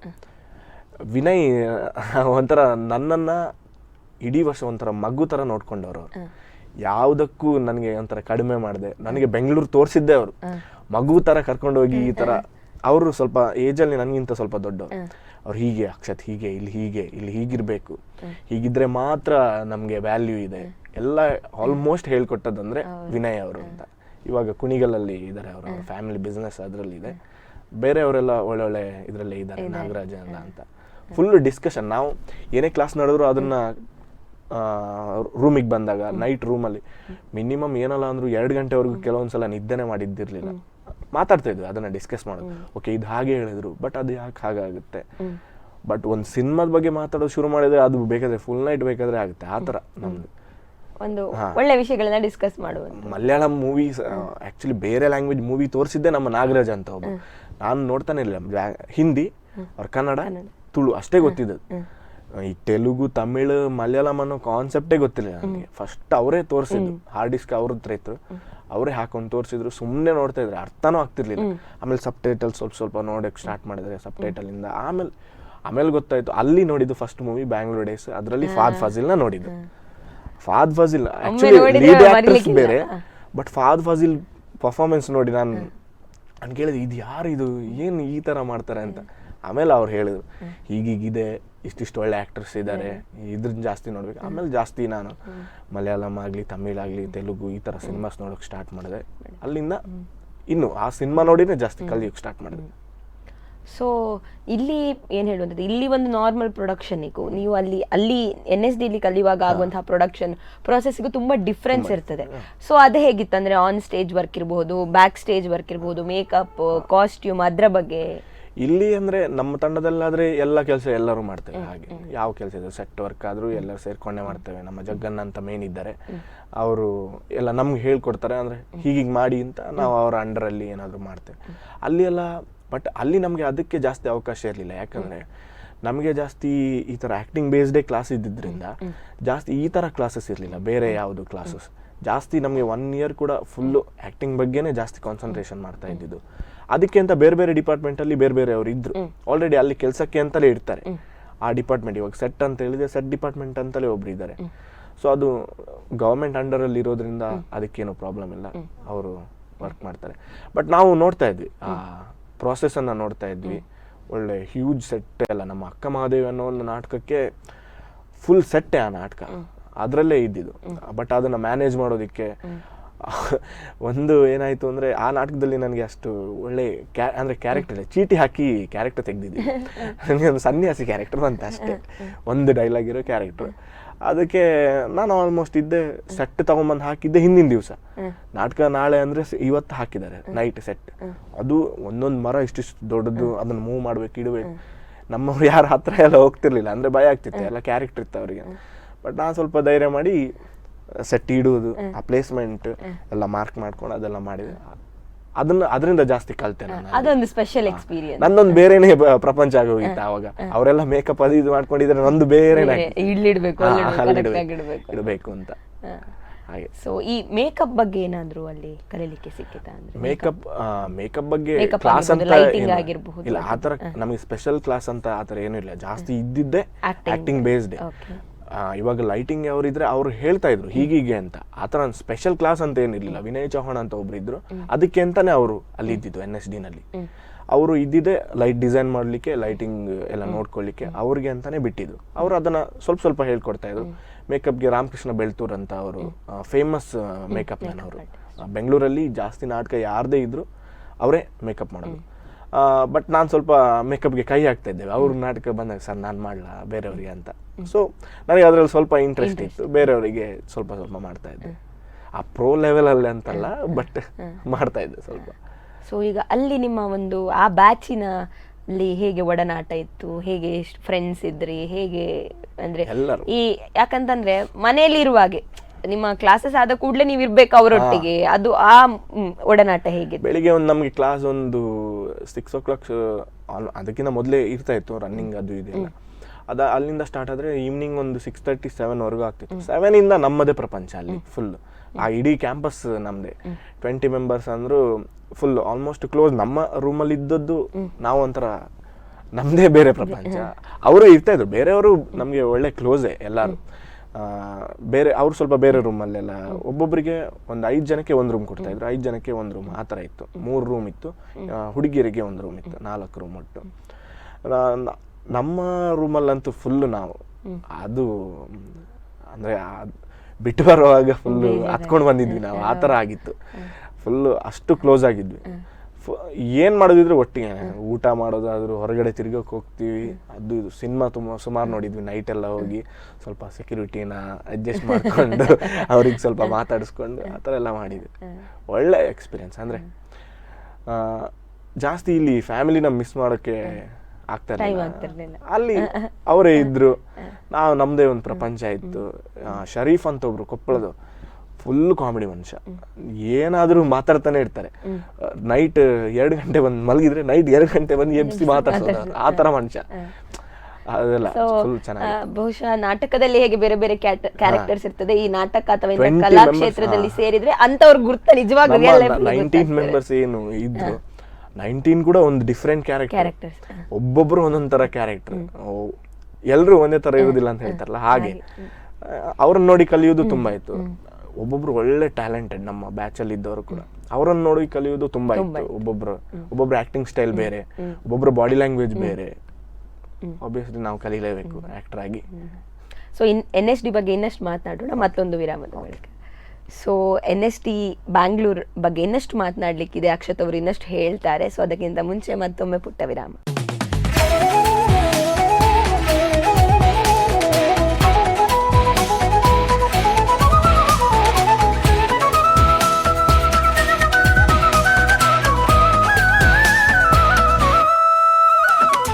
ವಿರಾಮದ ಬಳಿಕ ಮತ್ತೊಮ್ಮೆ ಸ್ವಾಗತ ವೀಕ್ಷಕರೇ. ನೀವು ನೋಡ್ತಾ ಇದ್ದೀರಾ ಕಲಾವಿದ. ಇದು ಕಲಾವಿದರ ಬದುಕಿನ ಕಥೆಯನ್ನ ಅವರಿಂದಲೇ ಕೇಳುವಂತಹ ವಿಶೇಷ ಕಾರ್ಯಕ್ರಮ. ಈ ಕಾರ್ಯಕ್ರಮದಲ್ಲಿ ಇವತ್ತು ನಮ್ಮೊಂದಿಗಿದ್ದಾರೆ ಅಕ್ಷತ್ ಅವರು. ಬನ್ನಿ ಅವರನ್ನ ಮತ್ತೆ ಮಾತನಾಡಿಸೋಣ. ಅಕ್ಷತ್ ಅವರೇ, ಮತ್ತೊಮ್ಮೆ ನಿಮ್ಮನ್ನು ಸ್ವಾಗತಿಸಿಕೊಳ್ತಾ ನಾವು NSD ಬಗ್ಗೆ ಮಾತನಾಡ್ತಾ ಇದ್ವಿ. ಸೊ ಅಲ್ಲಿನ ಪ್ರೊಡಕ್ಷನ್ಸ್ ಬಗ್ಗೆ ನೀವು ಹೇಳ್ತಾ ಇದ್ರಿ. ಈಗ ಪ್ರೊಡಕ್ಷನ್ ಅಂದ ಕೂಡಲೇ ನಾನು ಆಗ್ಲೇ ಹೇಳಿದೆ, ಜರ್ನಿಯಲ್ಲಿ ಒಂದಷ್ಟು ಎಂಜಾಯ್ ಮಾಡ್ತೀವಿ ಅಂತ. ಹಾಗೆ ಬ್ಯಾಕ್ ಸ್ಟೇಜ್ ಅಲ್ಲಿ ಕೂಡ ಒಂದಷ್ಟು ಫನ್ ಆಗ್ತದೆ, ಅಥವಾ ಎಷ್ಟು ಸೀರಿಯಸ್ ಆಗಿದ್ರು ಕೂಡ ಅಲ್ಲಿ ಒಂದಷ್ಟು ಕಾಮಿಡಿ ಆಗುವಂಥದ್ದೆಲ್ಲ ಇರ್ತದೆ. ಸೊ ಅಂತದ್ದು ಯಾವ್ದಾರೊಂದು ಇನ್ಸ್ಟೆನ್ಸ್ ಅಥವಾ ಯಾವ್ದಾರೊಂದು ಇನ್ಸಿಡೆಂಟ್ ನೀವು ನೆನಪಿಟ್ಕೊಳ್ಬೇಕು ಅಂತಂದ್ರೆ? ಅದೇ ಆ ಅಕ್ಕಮಹಾದೇವಿ ನಾಟಕದಲ್ಲೇ ಆಗಿದೆ. ನಂದು ಕ್ಯಾರೆಕ್ಟರ್ ಹೇಳಿದ್ನಲ್ಲ, ಒಂದೇ ಡೈಲಾಗ್, ಸನ್ಯಾಸಿ ಕ್ಯಾರೆಕ್ಟರ್. ಇನ್ನು ಬೇರೆಯವರು ಸ್ಟೇಜಲ್ಲಿ ಇರ್ತಾರೆ. ಇವಾಗ ಆ ಹಳೆ ಕಾಲದ ನಾಟಕ ಅಂದರೆ ಕನ್ನಡದ ನಾಟಕ ಫುಲ್. ನಾನು ಇದ್ದೇನೆ ಸ್ಟೇಜಲ್ಲಿ, ಹೊಯ್ಸಳ ಅಂತ ಇನ್ನೊಬ್ಬ ಕ್ಯಾರೆಕ್ಟರ್ ಇದ್ದಾನೆ, ಸುಧನ್ವ ಅಂತ ಇದೆ. ನಾನು ಅವ್ರ ಹತ್ರ ಹೇಳ್ತಾನೆ, ಶರಣರು ನಡೆದದ್ದು ದಾರಿ, ನಿಂತದ್ದು ಮನೆ, ನೆಲೆಸಿದ್ದು ಊರು, ನಾವು ಆ ಶಿವನ ನಾಮ ಸಂಕೀರ್ತನೆ ಮಾಡುತ್ತಾ ಹೋಗುತ್ತೇವೆ ಅಂತ. ಅವನು ನನ್ನನ್ನು ತಡೆದು ನಿಲ್ಲಿಸ್ಬೇಕು. ಅವನು ಅಲ್ಲಿ ಸ್ಟೇಜಲ್ಲಿ ನಾವು ಶಿವನ ನಾಮ ಸಂಕೀರ್ತನೆ ಮಾಡುತ್ತಾ ಹೋಗುತ್ತೆ, ಅವನು ಹಲೋ ನಿಲ್ಸಿದ್ರಿ, ಹಲೋ ಇಂಗ್ಲಿಷ್ ಮಾತಾಡ್ತಿದ್ದೆ. ಅದು ಕನ್ನಡ ನಾಟಕ. ನಾವು ಫುಲ್ಲು ಎಲ್ಲ ನೋಡ್ತಿದ್ದೆ ಕೆಳಗಡೆ, BJಶ್ರೀ ಅವರೆಲ್ಲ ಇದ್ದಾರೆ. ಇವನು ಅವನ್ ಫ್ಲೋ ಅಲ್ಲಿ ಅವನು ಹಲೋ ಎಲ್ಲಿಗೆ ಇಂಗ್ಲಿಷ್ ಅಲ್ಲಿ ಫುಲ್ ಹಲೋ ಆಬ್ವಿಯಸ್ಲಿ ಬರೋದಿಲ್ಲ ಒಂದು. ಅವನ್ನ ಆ ಥರ ಹೇಳಿದ. ಅದ್ ಮತ್ತೆ ಕ್ಯಾರಿ ಆಗ್ತಾ ಹೋಯ್ತು. ಆ ಥರ ಸುಮಾರಿದೆ. ಅವರೇ ಹೊಯ್ಸಳ ಅಂತ ಅವ್ರು ಫುಲ್, ನಂದು ಮಾರೀಚ, ಅವರು ಕಾಲನೇಮಿ ಅಂತ ಒಂದು ಕ್ಯಾರೆಕ್ಟರ್, ಅವ್ರು ಫುಲ್ ಸ್ಪ್ರೇ ಮಾಡೋದು ಆ ಥರ. ಅವ್ರು ಒಂದು ಮಾರೀಚ ಅನ್ನೋ ಫುಲ್ ಸ್ಪ್ರೇ. ನಾನು ಸ್ಟೇಜಲ್ಲಿ ಅದಾದ್ಮೇಲೆ ಬಂದು ಹೇಳುದು, ಹೊಯ್ಸಳ ಅವರೇ ಸ್ವಲ್ಪ ಮೆಲ್ಲ ಹೇಳಿ ನೀವು ಅಂತ. ಸೊ ಆ ಥರ. ಸೊ ಅದು NSD ಆಯ್ತು. ಇಲ್ಲಿ ನಿಮ್ಮ ಸುಮನಸ ತಂಡದೊಟ್ಟಿಗೆ ಅಂತದ್ದು ಯಾವ್ದಾದ್ರು ಇನ್ಸಿಡೆಂಟ್? ಅದು ಪ್ರತಿ ಶೋ ಅಲ್ಲಿ ಆಗ್ತಾ ಇರ್ತದೆ. ನಾವ್ ಏನಾದ್ರೂ ಒಂದು ತಮಾಷೆ ಹಿಂದ್ಗಡೆ ಮಾಡ್ತಾನೆ ಇರ್ತೇವೆ. ಆಬ್ವಿಯಸ್ಲಿ ನಮ್ಮಲ್ಲಿ ಇರುದೇ ಆತರ ಕಾಮಿಡಿ ಕ್ಯಾರೆಕ್ಟರ್ಸ್ ಇರುತ್ತೆ. ನಾಟಕ ಸ್ಟೇಜ್ ಅಲ್ಲಿ ಸೀರಿಯಸ್ ಆಗಿ ಇಡ್ತಾರೆ ಬಿಟ್ರೆ, ಅದು ಮುಗಿದು 1 ಸೆಕೆಂಡ್ ಆದ್ರೆ ಸಾಕು, ಇಲ್ಲಿ ನಮ್ಮ ಪ್ರಪಂಚ ಸ್ಟಾರ್ಟ್ ಆಗಿ ಬಿಡ್ತದೆ. ಫುಲ್ಲು ತಮಾಷೆ. ಮತ್ತೆ ಅಲ್ಲಿ ಏನಾದ್ರೂ ಒಬ್ಬ ಚೂರು ತಪ್ಪು ಮಾಡಿದ್ರೆ ಸಾಕು, ಅವನನ್ನ ಹಿಡ್ಕೊ ಸ್ಟೇಜ್ ಅಲ್ಲಿ. ಯಾರು ತಪ್ಪು ಮಾಡ್ತಾನೆ ಅವನು ಹೋದ ಆ ದಿನ, ಅವನು ಮತ್ತೆ ಅವಂದೇ ವಿಷಯ ನೈಟ್ ಇಡೀ ಫುಲ್ ಆತರ. ಒಂದಷ್ಟು ಫನ್ ಇರ್ತದೆ ಅಂತ ಹೇಳುವಂಥದ್ದು. ಸೊ ಈಗ ನಾವು NSD ಬಗ್ಗೆ ಸಾಕಷ್ಟು ತಿಳಿದುಕೊಂಡ್ವಿ. ಈಗ ನಾವು ಏನು ಹೇಳುವಂಥದ್ದು, ಈ ಆರ್ಟಿಸ್ಟ್ ಆದ ಕೂಡಲೇ ಒಂದಷ್ಟು ಜನರಿಗೆ ಈಗ ಒಂದು ಪ್ರೊಫೆಷನ್ ಇದ್ದುಕೊಂಡು ಇದನ್ನ ಪ್ಯಾಷನ್ ಆಗಿ ತಗೊಂಡ್ರೆ ಅಷ್ಟೊಂದು ಯಾರು ಮಾತನಾಡುದಿಲ್ಲ. ಬಟ್ ನೀವು ಇದನ್ನೇ ಪ್ರೊಫೆಷನ್ ಆಗಿ ತಗೊಳ್ಳಿಕ್ಕೆ ನಿರ್ಧಾರ ಮಾಡಿದ್ರಿ. ಸೊ ಈ ಟೈಮಲ್ಲಿ ನಿಮ್ಗೆ ಎಷ್ಟು ಜನ ಸಪೋರ್ಟ್ ಮಾಡಿದ್ರು, ಎಷ್ಟು ಜನ ಇದನ್ನೆಂತ ಮಾರೆ ಪ್ರೊಫೆಷನ್ ಆಗಿ ತಗೊಳ್ತೇನೆ ಸೊ ಆ ತರ ಹೇಳಿದ್ರು, ಆಗ ನಿಮ್ಗೆ ಹೇಗೆ ಅನ್ಸಿತು? ಆಬ್ವಿಯಸ್ಲಿ ಮನೆಯವರಿಗೆ ಅದು ಬಂದೇ ಬರ್ತದೆ. ಅಂದ್ರೆ ಈ ತರ ಫೀಲ್ಡ್ ಅವರಿಗೆ ಗೊತ್ತಿರೋದಿಲ್ಲ, ಈ ಫೀಲ್ಡ್ ಅಲ್ಲಿ ಏನಾಗ್ತದೆ ಅಂತಾನು ಗೊತ್ತಿರೋದಿಲ್ಲ. ಅವ್ರೇನ್ ಕೇಳಿರ್ತಾರೆ, ಬರೀ ಬೇರೆ ಫೀಲ್ಡ್ ಬಗ್ಗೆ ಮಾತ್ರ ಕೇಳಿರ್ತಾರೆ. ಸೊ ಅವ್ರ ತಪ್ಪು ಕೂಡ ಅಲ್ಲ ಅದು, ಅವ್ರಿಗೆ ಅಷ್ಟು ಮಾಹಿತಿ ಇಲ್ಲ ಅದ್ರ ಬಗ್ಗೆ. ಮತ್ತೆ ಸೊ ಆದರೂ ಸಪೋರ್ಟ್ ಮಾಡ್ಕೊಂಡೇ ಇದ್ದಾರೆ ನನ್ನ ತಾಯಿ ಮತ್ತು ತಂದೆಯವರೆಲ್ಲ. ಮತ್ತು ಮೇಯ್ನ್ಲಿ ನನ್ನ ಟೀಮ್, ನನ್ನ ಫ್ರೆಂಡ್ಸ್. ನನ್ನ ಫ್ರೆಂಡ್ಸ್ ಇದ್ದಾರೆ ನನಗೆ ಎಂತ ಇದು ಸಪೋರ್ಟ್ ಮಾಡೋದು ನನ್ನ ಫ್ರೆಂಡ್ಸ್. ತುಂಬ ಜನ ಇದ್ದಾರೆ ನಂದು ನಮ್ಮ ನಾಟಕ ತಂಡದಲ್ಲಿ ವೆಲ್ ವಿಷರ್ಸ್. ನಮ್ಮ ತಕ್ಷ ಅಂತ ಇದ್ದಾಳೆ ಒಬ್ಬಳು, ನನ್ನ ಇವಾಗ ಏನು ಸ್ವಂತ ತಂಗಿ ಆ ಥರ. ಅವಳು ನನ್ನನ್ನು ಅಣ್ಣ ಅಂತ ಹೇಳಿ ಸುಮಾರು ವರ್ಷ ಆಯ್ತು. ಇವಾಗ ಅವಳೇ ಎಲ್ಲ ಆಲ್ಮೋಸ್ಟ್ ಎಂತ ಇದ್ರು, ಇಲ್ಲಿಗೆ ಹೋಗಿ ಹೀಗೆ ಮಾಡಿ, ಹೀಗೆ ಹೇಳಿದರೆ ಹೀಗೆ ಮಾಡಿ ಅಂತ ನನಗೆ ಒಬ್ವಿಯಸ್ಲಿ ಒಂದು ಏನು ಕೆಲವೊಂದ್ಸಲ ಬೈದೆಲ್ಲ ಕಳಿಸ್ತಾಳೆ, ಹೋಗಿ ಅಲ್ಲಿ ಮಾಡಿ ಹಾಗೆ ಮಾಡಿ. ಸೊ ಆ ಪುಷ್ ಕೊಟ್ಟಾಗ ನಮಗೆ ಸಹ ಖುಷಿ ಆಗ್ತದೆ. ಮತ್ತು ನನ್ನ ಫ್ರೆಂಡ್ಸ್, ನಾನು ಎಂತ ಇವಾಗ ಬೆಳಿಗ್ಗೆ 4 ಗಂಟೆ ಹೋಗಬೇಕು ಅಂದರೆ ಯಾರಿಗೆ ಫೋನ್ ಮಾಡಿದರೆ ನನ್ನನ್ನು ಬಿಡ್ತೀಯಾ ಅಲ್ಲಿ ಬಿಡ್ತೀಯ. ನಮ್ಮ ವತ್ಸ ಅಂತ ಇದ್ದಾನೆ, ಆ್ಯರನ್, ನನ್ನ ಫ್ರೆಂಡ್ ನಿಖಿಲ್ ಅಂತ ಹೇಳಿದೆ, ಜೀವನ್ ಅಂತ, ಎಲ್ಲ ಯಾರಿಗೆ ಹೇಳಿದ್ರು ಸಾಕು ಅವ್ರು ಬಂದೇ ಬರ್ತಾರೆ. ಅವ್ರ ಸಪೋರ್ಟಿಂದಾಗಿ ನಾನು ಮುಂದೆ ಹೋಗ್ತಾ ಇರೋದು. ಎಂಥ ವಿಷಯಕ್ಕೂ ಕೂಡ ನನಗೆ ಅವರು ಇಲ್ಲಿವರೆಗೆ ಅಂದರೆ ನನ್ನನ್ನು ಫುಲ್ ಈ ಥರ ಬಿಟ್ಟು ಹಾಕಿದ್ದೇ ಇಲ್ಲ. ಇನ್ನು ಮ್ಯಾನ್ಸ್ಟನ್ ಅಂತ ಎಲ್ಲ ಇದ್ದಾರೆ, ಅವ್ರು ಎಂತ ಮಾಡಿದ್ರು ನಾನು ಸಪೋರ್ಟ್ ಮಾಡಿಯೇ ಮಾಡ್ತಾರೆ. ಅವರಿಗೆ ನಾನು ಈ ಥರ ಆ್ಯಕ್ಟಿಂಗ್ ಇದರಲ್ಲೆಲ್ಲ ಹೋಗೋದಂದ್ರೆ ಭಾಳ ಖುಷಿ ಅವರಿಗೆ. ಸೊ ನಿಮ್ಮ ಪೇರೆಂಟ್ ಸಪೋರ್ಟ್ ಹೇಗಿದೆ ಅಂತಂದ್ರೆ, ಲಾಸ್ಟಿಗೆ ಏನೇ ಮಾಡಿದ್ರು ಮನೆಗೆ ಬರಬೇಕು, ಮನೆಯವರಲ್ಲಿ ನಾವು ಮನೆಯವರ ಜೊತೆ ಒಳ್ಳೆ ರೀತಿಯಲ್ಲಿ ಇರಬೇಕು. ಸೊ ಹೇಗಿದೆ ಅಂದ್ರೆ, ಒಂದಷ್ಟು ಜನ ನೀವು ಅಕ್ಷತ್ನ ಅಮ್ಮ ಅಲ್ಲ, ಅಕ್ಷತ್ನ ಅಪ್ಪ ಅಲ್ಲ ಅಂತ ಹಾಗೆಲ್ಲ ಕೇಳುವಾಗ ಅವರಿಗೆ ಹೇಗೆ ಖುಷಿ ಆಗ್ತಿದೆ? ನಿಮ್ಮ ಹತ್ರ ಅದನ್ನ ಹೇಗೆ ಎಕ್ಸ್ಪ್ರೆಸ್ ಮಾಡ್ತಾರೆ? ನಂದೊಂದು ಅಭ್ಯಾಸ ಉಂಟು, ಅಂದ್ರೆ ನಾನು ಯಾವುದೇ ಇವಾಗ ಪ್ರಾಜೆಕ್ಟ್ಸ್ ಮಾಡ್ತಾ ಇರಲಿ ಅಥವಾ ಸಿನಿಮಾ ಮಾಡ್ತಾ ಇರಲಿ, ನಾನು ಹೇಳುದಿಲ್ಲ ಮನೆಯಲ್ಲಿ. ಅಂದ್ರೆ ನಾನೇನು ಅನ್ಕೊಳ್ಳೋದಂದ್ರೆ, ನಾವೀಗ ಏನೋ ಒಂದು ಹೇಳಿ ಹೋಗ್ತೇವೆ, ಅವ್ರು ಇವಾಗ ಏನೋ ಅದನ್ನ ಎಕ್ಸ್ಪೆಕ್ಟ್ ಮಾಡಿದ್ರು, ನಾಳೆ ಅದು ಹಾಗೆ ಆಗದಿದ್ರೆ ಅವ್ರಿಗೆ ಬೇಜಾರಾಗಬಾರ್ದು. ಅದು ಅವ್ರಿಗೆ ಬೇಜಾರಾದ್ರೆ ಮತ್ತೆ ನನಗೆ ಸಹ ಒಂಚೂರು ನಾನು ಅದಕ್ಕೆ ಅಂದ್ರೆ ಎಲ್ಲಿ ಹೋಗುದು, ಇವಾಗ ಬೆಂಗಳೂರು ಹೋಗುದು, ನಾನಮ್ಮ ಹತ್ರ ಹೇಳ್ತೇನೆ ಇವತ್ತು ನೈಟ್ ನಾನು ಬೆಂಗಳೂರು ಹೊರಡಬೇಕು ಅಂತ ಹೇಳ್ತೇನೆ. ಅವತ್ತೇ ಹೇಳು ಎಂತಕ್ಕೆ ಕೇಳ್ತಾರೆ, ಅವ್ರಿಗೆ ಗೊತ್ತುಂಟು. ನಾನು ಕೇಳ್ತಾರೆ ಎಂತಕ್ಕೆ ಹೇಳ್ದೆ, ನಾನು ಸುಮ್ಮನೆ ಕೆಲಸ ಉಂಟು ಹೇಳ್ತೇನೆ. ಆಮೇಲೆ ಅವ್ರು ಕೇಳಲಿಕ್ಕೆ ಹೋಗುದು, ಆಮೇಲೆ ಕೇಳ್ತಾರೆ, ಅದು ನನಗೆ ಗೊತ್ತುಂಟು. ನನ್ನ ಫ್ರೆಂಡ್ ಹತ್ರ ವತ್ಸ ಅಂತ ಒಬ್ಬ ಇದ್ದಾನೆ, ವತ್ಸ ನನ್ನ ಫ್ರೆಂಡ್ಸ್ ಯಾರು ಹೇಳಿ ಯಾರೊಬ್ರು ಸಿಕ್ಕಿದ್ರು ಮೆಲ್ಲ ಕೇಳ್ತಾರೆ ಅವ್ರ ಹತ್ರ, ಅವನು ಎಲ್ಲಿಗೆ ಹೋದದಂತ. ಇವರು ಪಕ್ಕ ಅವನು ಅಲ್ಲಿ ಹೋಗಿದ್ದಾನೆ, ಆದ್ರೂ ಅವ್ರು ಬಂದು ಕೇಳೋದಿಲ್ಲ. ಮತ್ತೆ ರಿಲೀಸ್ ಆಗಿ ಬೇಕಾದ್ರೆ ಯೂಟ್ಯೂಬ್ ಅದರಲ್ಲಿ ಯಾವ್ದ್ರಲ್ಲಿ ಬಂದ್ರು ಕೂಡ ನಾನು ಜಾಸ್ತಿ ತೋರಿಸುದು ಕಡಿಮೆ, ಅಂದ್ರೆ ನೋಡಿ ಮತ್ತೆ ಏನು ಹೇಳ್ತಾರಂತ. ಬಟ್ ಇವರೆಲ್ಲ ಹೇಳಿ ಆಗ್ತದೆ. ಆಮೇಲೆ ಮೆಲ್ಲ ಕೇಳ್ತಾರೆ, ನಾವು ಒಂದೇನೋ ಯೂಟ್ಯೂಬ್ ಏನೋ ಉಂಡಿಗೆ ಮಾರೆ ತುಕ ತೋಜಲ ಮೆಲ್ಲ, ಆಮೇಲೆ ತೋರಿಸುದು. ಒಂದು ರೀಸೆಂಟ್ ಆಗಿ ನಾನೊಂದು ಪ್ರಭಾವ ಅಂತ ಒಂದು ಸಾಂಗ್ ಮಾಡಿದ್ದೆ, ಅದು ತೋರಿಸ್ಲಿಕ್ಕೆ ನಂಗೆ ಭಯ ಆಗಿತ್ತಂದ್ರೆ, ಅದರಲ್ಲಿ ಫಸ್ಟ್ ಸೀನಲ್ಲಿ ನಾನೊಂದು ಬೀಡಿ ಹೇಳಿ ಸೀನ್ ಉಂಟು. ನಾನು ಸ್ಮೋಕ್ ಮಾಡುದಿಲ್ಲ, ಅಮ್ಮನಿಗೆ ತೋರಿಸ್ಲಿಕ್ಕೆ ಅದೊಂದು ಚೂರು ಇದಾಯ್ತು, ಎಂತ ಬೈತಾರೆ ಏನ ಅಂತ. ಬಟ್ ಅದನ್ನು ಹೀಗೆ ಒಂದು ಕಾನ್ಫಿಡೆನ್ಸ್ ಅಲ್ಲಿ ಮತ್ತೆ ತೋರ್ಸಾಗ ಅಮ್ಮ ಅಲ್ಲೇ ಬೀಡಿ ಅಲ್ಲಿಗೆ ಮತ್ತೆ ಅದು ಒಂದಷ್ಟು ಖುಷಿ ಪಡ್ತಾರೆ. ಅವರಿಗೆ ನಾನು ಏನ್ ಮಾಡಿದ್ರು ಫಸ್ಟಿಂದ ಸಣ್ಣ ವಯಸ್ಸಿಂದ ನಾನು ಬೇಕಾದ್ರೆ ಎಂತ ಇವಾಗ ಅಲ್ಲಿ ನಾಟಕ ಹೋಗ್ತೇನೆ ಎಂತ ಮಾಡ್ತೇನೆ ಅಂದ್ರೆ ಅವ್ರು ಇಲ್ಲ ಹೇಳಿದ್ದಿಲ್ಲ ನಂಗೆ. ಅಂದ್ರೆ ಅವ್ರ ನನ್ನ ಅಮ್ಮನ ಮೇಯ್ನ್ ಸಪೋರ್ಟಿಂದಾಗಿ ನಾಟಕಕ್ಕೆ ಹೋಗ್ಲಿಕ್ಕಾಯ್ತು. ಇದೆ ನಮ್ಮ ಅಪ್ಪ ಸ್ವಲ್ಪ ಗಟ್ಟಿ ಬೈತಾನೆ ಇರುವ ಆತರ ಕ್ಯಾರೆಕ್ಟರ್ ಅವ್ರು, ಎಂತದ್ದು ಹೇಳಿದ್ರೆ ಬೈಯೋರು ಆತರ ಮೊದ್ಲಿಂದಲೂ. ಬಟ್ ಅವರು ಎಂತ ಹೇಳುದಿಲ್ಲ ಅಪ್ಪ, ಅಂದ್ರೆ ಈಗ ಅವರು ಎಂತ ಹೇಳುದಿಲ್ಲ, ಅವರಿಗೆ ಗೊತ್ತಾಗಿದೆ ಮಾಡ್ತೇನೆ ಇದು ಅಂತ. ಅವ್ರ ಕಡೆ ಎಂತ ಕೇಳಲಿಕ್ಕೆ ಹೋಗುದಿಲ್ಲ ಎಲ್ಲಿ ಎಂತ ಅಂತ. ಬಟ್ ಅಮ್ಮ ಅವರು ಸಣ್ಣ ವಯಸ್ಸಿಂದ ಕೂಡ ಬ್ಯಾಕ್ ಬೋನ್ ಅಂತ ಅವರೇ, ಮೇಯ್ನ್ ಬ್ಯಾಕ್ ಬೋನ್. ಅಂದ್ರೆ ಎಂತ ಹೋಗುದಿದ್ರು ಎಲ್ಲಿ ಹೋಗುದಿದ್ರು ನಾನು ಮನೆ ಬರುದೇ ನೈಟ್ ಲೇಟ್, ಎಲ್ಲಾದ್ರೂ ಸುತ್ತಾಡ್ಕೊಂಡಿರ್ತೇವೆ. ಅವ್ರಿಗೆ ಗೊತ್ತುಂಟು ಬರ್ತಾನೆ, ಎಲ್ಲಿ ಹೋದ್ರು ಮನೆಗೆ ಬರ್ತಾನೆ, ಎಂತ ಯಾರ ಹತ್ರ ಕೇಳಲಿಕ್ಕೆಲ್ಲ ಹೋಗುದಿಲ್ಲ. ಅವ್ರು ನಾಟಕಕ್ಕೆ ಹೋದ್ರೆಲ್ಲ ಬರ್ತಾರೆ, ನೋಡ್ತಾರೆ. ನಾನು ನಾಟಕಕ್ಕೂ ಕರಿತಾ ಇರ್ಲಿಲ್ಲ, ರೀಸೆಂಟ್ ಆಗಿ ಬರ್ಲಿಕ್ಕೆ ಫ್ರೆಂಡ್ಸ್ ಹತ್ರ ಕೇಳಿ ಬರುದವರು ಮತ್ತೆ ಬರ್ಲಿಕ್ಕೆ ಸ್ಟಾರ್ಟ್ ಮಾಡಿದ್ದಾರೆ. ಅವರಿಗೆ ಖುಷಿ ಆಗ್ತದೆ, ಅವರ ಒಂದು ಖುಷಿ, ಅವ್ರದೇ ಸಪೋರ್ಟ್ ಫುಲ್ ಎಲ್ಲ ಮಾಡ್ತಾರೆ, ಫ್ಯಾಮಿಲಿಯಲ್ಲೂ ಸಪೋರ್ಟ್ ಎಲ್ಲ ಒಳ್ಳೆಯದು. ಸೊ ಓಕೆ, ನಾವೀಗ ಇಷ್ಟು ಮಾತನಾಡಿದ್ವಿ. ಸೊ ನಿಮಗೆ ಯಾರಿಗಾದ್ರೂ ಥ್ಯಾಂಕ್ಸ್ ಹೇಳಬೇಕು ಅಂತಂದ್ರೆ, ಈ ಜರ್ನಿಯಲ್ಲಿ ನಿಮ್ಗೊಂದು ಸಪೋರ್ಟ್ ಮಾಡಿದವರು, ಈಗ ಹೇಳಿದ್ರಿ ಸುಮಾರು ಜನರ ಹೆಸರು ಹೇಳಿದ್ರೆ, ಅದನ್ನ ಬಿಟ್ಟು ಯಾರಿಗಾದ್ರೂ ಹೇಳಬೇಕು ಅಂತಂದ್ರೆ? ಜರ್ನಿಯಲ್ಲಿ ಬಿಟ್ಟು ಥ್ಯಾಂಕ್ಸ್ ಅಂತ ಯಾರಿಗಿಲ್ಲ, ಎಲ್ಲರೂ ಹೇಳಿದ್ರಿ, ನೀವು ಆಲ್ರೆಡಿ ಮೆನ್ಷನ್ ಮಾಡಿದ್ರಿ, ಸಪೋರ್ಟ್ ಮಾಡಿದ್ದಾರೆ. ಯಾರು ನಮ್ಮನ್ನ ಒಂಚೂರು ಅಟ್ಲೀಸ್ಟ್ ನಾನು ಕೇಳೋದು, ನಮಗೆ ಎಂತ ಸಪೋರ್ಟ್ ಮಾಡೋದಿದ್ರು ಪರವಾಗಿಲ್ಲ, ನೀವು ಬೇರೆ ಇದೆಲ್ಲ ಮಾತಾಡೋದು, ಅಂದ್ರೆ ಅದು ಸ್ವಲ್ಪ ಡಿಮೋಟಿವೇಟ್ ಆದ್ರೂ ಪರವಾಗಿಲ್ಲ, ಮಾಡದಿದ್ರು ಡಿಮೋಟಿವೇಟ್ ಯಾರು ಮಾಡಬಾರ್ದು. ಅದು ನನಗೆ ಅಂತಲ್ಲ, ಯಾವ ಆರ್ಟಿಸ್ಟ್ಗೆ ಆಗ್ಲಿ ಮಾಡಬಾರ್ದು. ಆ ಥರ ಯಾರು ಇಲ್ಲ ನನ್ನ ಲೈಫಲ್ಲಿ, ಯಾರು ಇಲ್ಲ. ಮೈನ್ ನಮ್ಮ ಟೀಮ್ ಅವ್ರು ಎಲ್ಲ ನನಗೆ ಸಪೋರ್ಟ್ ಮಾಡೋರೇ ಇರು. ನಮ್ಮ ಸುಮನಸ ತಂಡದಲ್ಲಿ ಮೈನ್ ನನಗೆ ಸಪೋರ್ಟ್ ನಿಂತಿರೋದೇ. ನಾನು ಎಂತ ಇವಾಗ ಆ್ಯಕ್ಟಿಂಗ್ ಮಾಡೋದಿದ್ರು, ಆ್ಯಕ್ಟಿಂಗಲ್ಲಿ ಸ್ವಲ್ಪ ಕಲ್ತಿದ್ರು, ಓಕೆ 4 ಜನ ನೋಡಿ ಅವ್ನು ಚೆನ್ನಾಗಿ ಮಾಡ್ತಾನೆ ಅಂತ ಹೇಳಿದರೆ ಎಲ್ಲ ಕಲ್ತಿರೋದು ಅಲ್ಲಿಂದಾನೆ.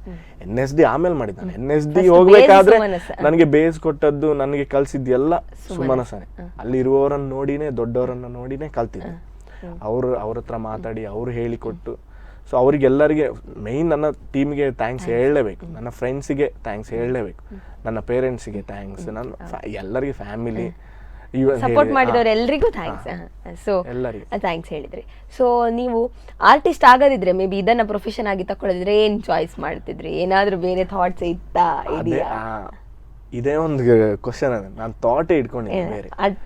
ನಾನು ಫಸ್ಟಿಂದ ಒಂದು ಡಿಗ್ರಿ ಎಂಡ್ ಆಗ್ತಾ ಇರಬೇಕಾದ್ರೆ ಡಿಸೈಡ್ ಆಗಿದೆ ನನಗೆ ಅದೇ ಥಾಟ್. ನಾನು ಆ ಥಾಟ್ ಬಿಟ್ಟು ಹೊರಗಡೆ ಹೋಗಿದ್ದೇ ಇಲ್ಲ. ಅಂದ್ರೆ ನನಗದು ಇಷ್ಟ ಕೂಡ ಆಗುದು ಇಲ್ಲ. ಅಂದ್ರೆ ನನಗೆ ಗೊತ್ತುಂಟು ನಾನು ಇದರಲ್ಲಿ ಅಂದ್ರೆ ಈ ಫೀಲ್ಡ್ ಅಲ್ಲಿ ಹೋದ್ರೆ ಮಾಡ್ಬೋದು ಅಂತ, ಆ ಪೊಟೆನ್ಷಿಯಲ್ ಉಂಟಂತ ನನಗೆ ಒಂಚೂರು ಕಾನ್ಫಿಡೆನ್ಸ್ ಉಂಟು.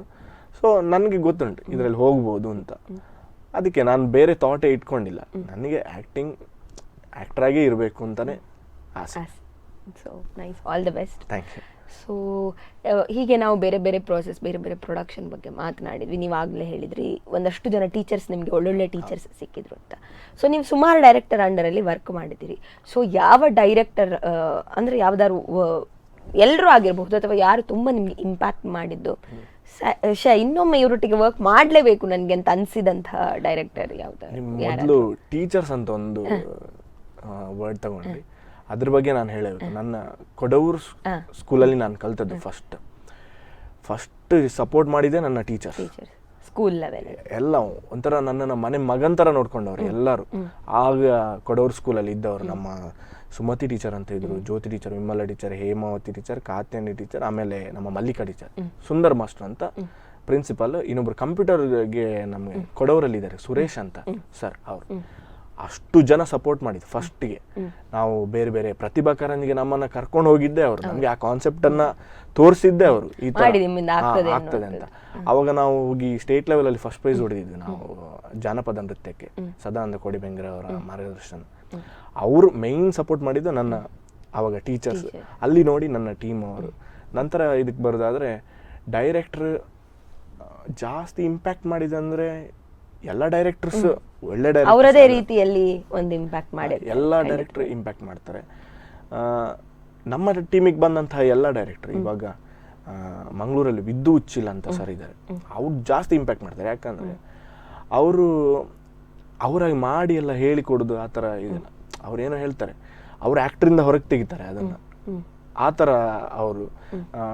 ನಮ್ಮ ದಿವಾಕರ್ ಸರ್ ಅಂತ ಇದ್ದಾರೆ, ಫಸ್ಟ್ ಮಾಡಿದ್ದು ಬಾಸುಮ ಸರ್, ಅವರು ಕೂಡ ಹಾಗೆ. ಎಲ್ಲ ಡೈರೆಕ್ಟರ್ ಆಲ್ಮೋಸ್ಟ್, ಚೇತನ್ ನೀನಾಸಮ್ ಅಂತ ಒಬ್ರು ಅವ್ರು ಬಂದಿದ್ದು ಧಾರಾಶಿಕೋ ನಾಟಕ.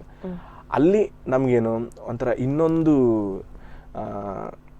ಮುಖ ನೋಡಿದ್ದು ನಾವು, ಒಂದು ನಾಟಕ ಹೀಗೆ ಅಂದ್ರೆ ಸೀರಿಯಸ್ ಇದರಲ್ಲಿ. ಅವರು ನೀನಾಸಮ್ ಮುಗಿಸ್ಕೊಂಡು ಬಂದಿದ್ರು ಅವರು, ಆ ಥರ ಅದೊಂದು ಸ್ಟೈಲ್, ಅವರವರದ್ದು ಒಂದೊಂದು ಸ್ಟೈಲ್ ಇರ್ತದೆ. ಸೊ ನಿಮಗೆ ಯಾವತ್ತಾದ್ರೂ ಡೈರೆಕ್ಟ್ ಮಾಡೋ ಚಾನ್ಸ್ ಸಿಕ್ಕಿದ ಅಥವಾ ಮಾಡಬೇಕು ಅಂತ ಏನಾದ್ರೂ ಆಸೆ ಇದೆಯಾ? ಇಲ್ಲ, ಡೈರೆಕ್ಷನ್ ಮಾಡಬೇಕು, ಆನ್ ಸ್ಟೇಜ್ ಇರ್ಬೇಕಂತಾನೆ ನನಗೆ ಬಹಳ ಆಸೆ. ಡೈರೆಕ್ಷನ್ ಅದಕ್ಕೆ ಅಂತ ತುಂಬಾ ಗೊತ್ತಿರ್ಬೇಕು. ಅಂದ್ರೆ ಒಬ್ಬ ಡೈರೆಕ್ಟರ್ ಆದವನಿಗೆ ಎಲ್ಲ ಗೊತ್ತಿರ್ಬೇಕು, ಅವಾಗ ಮಾತ್ರ ಅವ್ನು ಡೈರೆಕ್ಟರ್ ನನ್ನ ಪ್ರಕಾರ. ಅಂದ್ರೆ ಅವನಿಗೆ ಸಿಂಗಿಂಗ್ ಕೂಡ ಗೊತ್ತಿರಬೇಕು, ಲೈಟಿಂಗ್ ಇಂದ ಹಿಡಿದು A to Z ನಾಟಕದಲ್ಲಿ ಏನು ಚೇಂಜಸ್ ಮಾಡಬೇಕು ಸ್ವಲ್ಪ ಸ್ವಲ್ಪ ಆದ್ರೂ ಅದೆಲ್ಲ ಅವನಿಗೆ ಗೊತ್ತಿರ್ಬೇಕು, ಆಗ ಮಾತ್ರ ಅವನು ಡೈರೆಕ್ಟರ್. ಅಷ್ಟು ನಾಲೆಡ್ಜ್ ನನಗೆ ಇಲ್ಲಿವರೆಗೂ ಅಷ್ಟು ಇದಿಲ್ಲ. ನನಗೆ ಏನು ನಾನು ಸ್ಟ್ರಾಂಗ್ ಇದ್ದೇನೆ ಅದ್ರ ಬಗ್ಗೆ ಗೊತ್ತಿದೆ, ನನಗೆ ಆಕ್ಟರ್ ಆಗಿ ಹೋಗ್ಬೋದು ಅಂತ ಗೊತ್ತಿದೆ.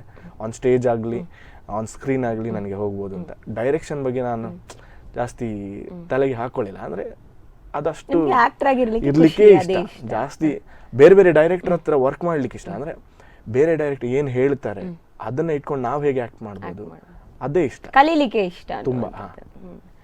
ಸೊ ಇಷ್ಟು ಹೊತ್ತು ನಿಮ್ಮ ಹತ್ರ ಮಾತನಾಡಿದೆ. ನನಗೆ ಗೊತ್ತಾದದೊಂದು ವಿಷಯ ಅಂದ್ರೆ ನಿಮ್ಗೆ ಆಕ್ಟರ್ ಆಗಿರ್ಲಿಕ್ಕೆ ಇಷ್ಟ ಅಥವಾ ಏನ್ ಹೇಳೋದು ಅಂದ್ರೆ ಆಕ್ಟಿಂಗ್ ಅನ್ನೋದು ತುಂಬಾ ಇಷ್ಟ ಅಂತ.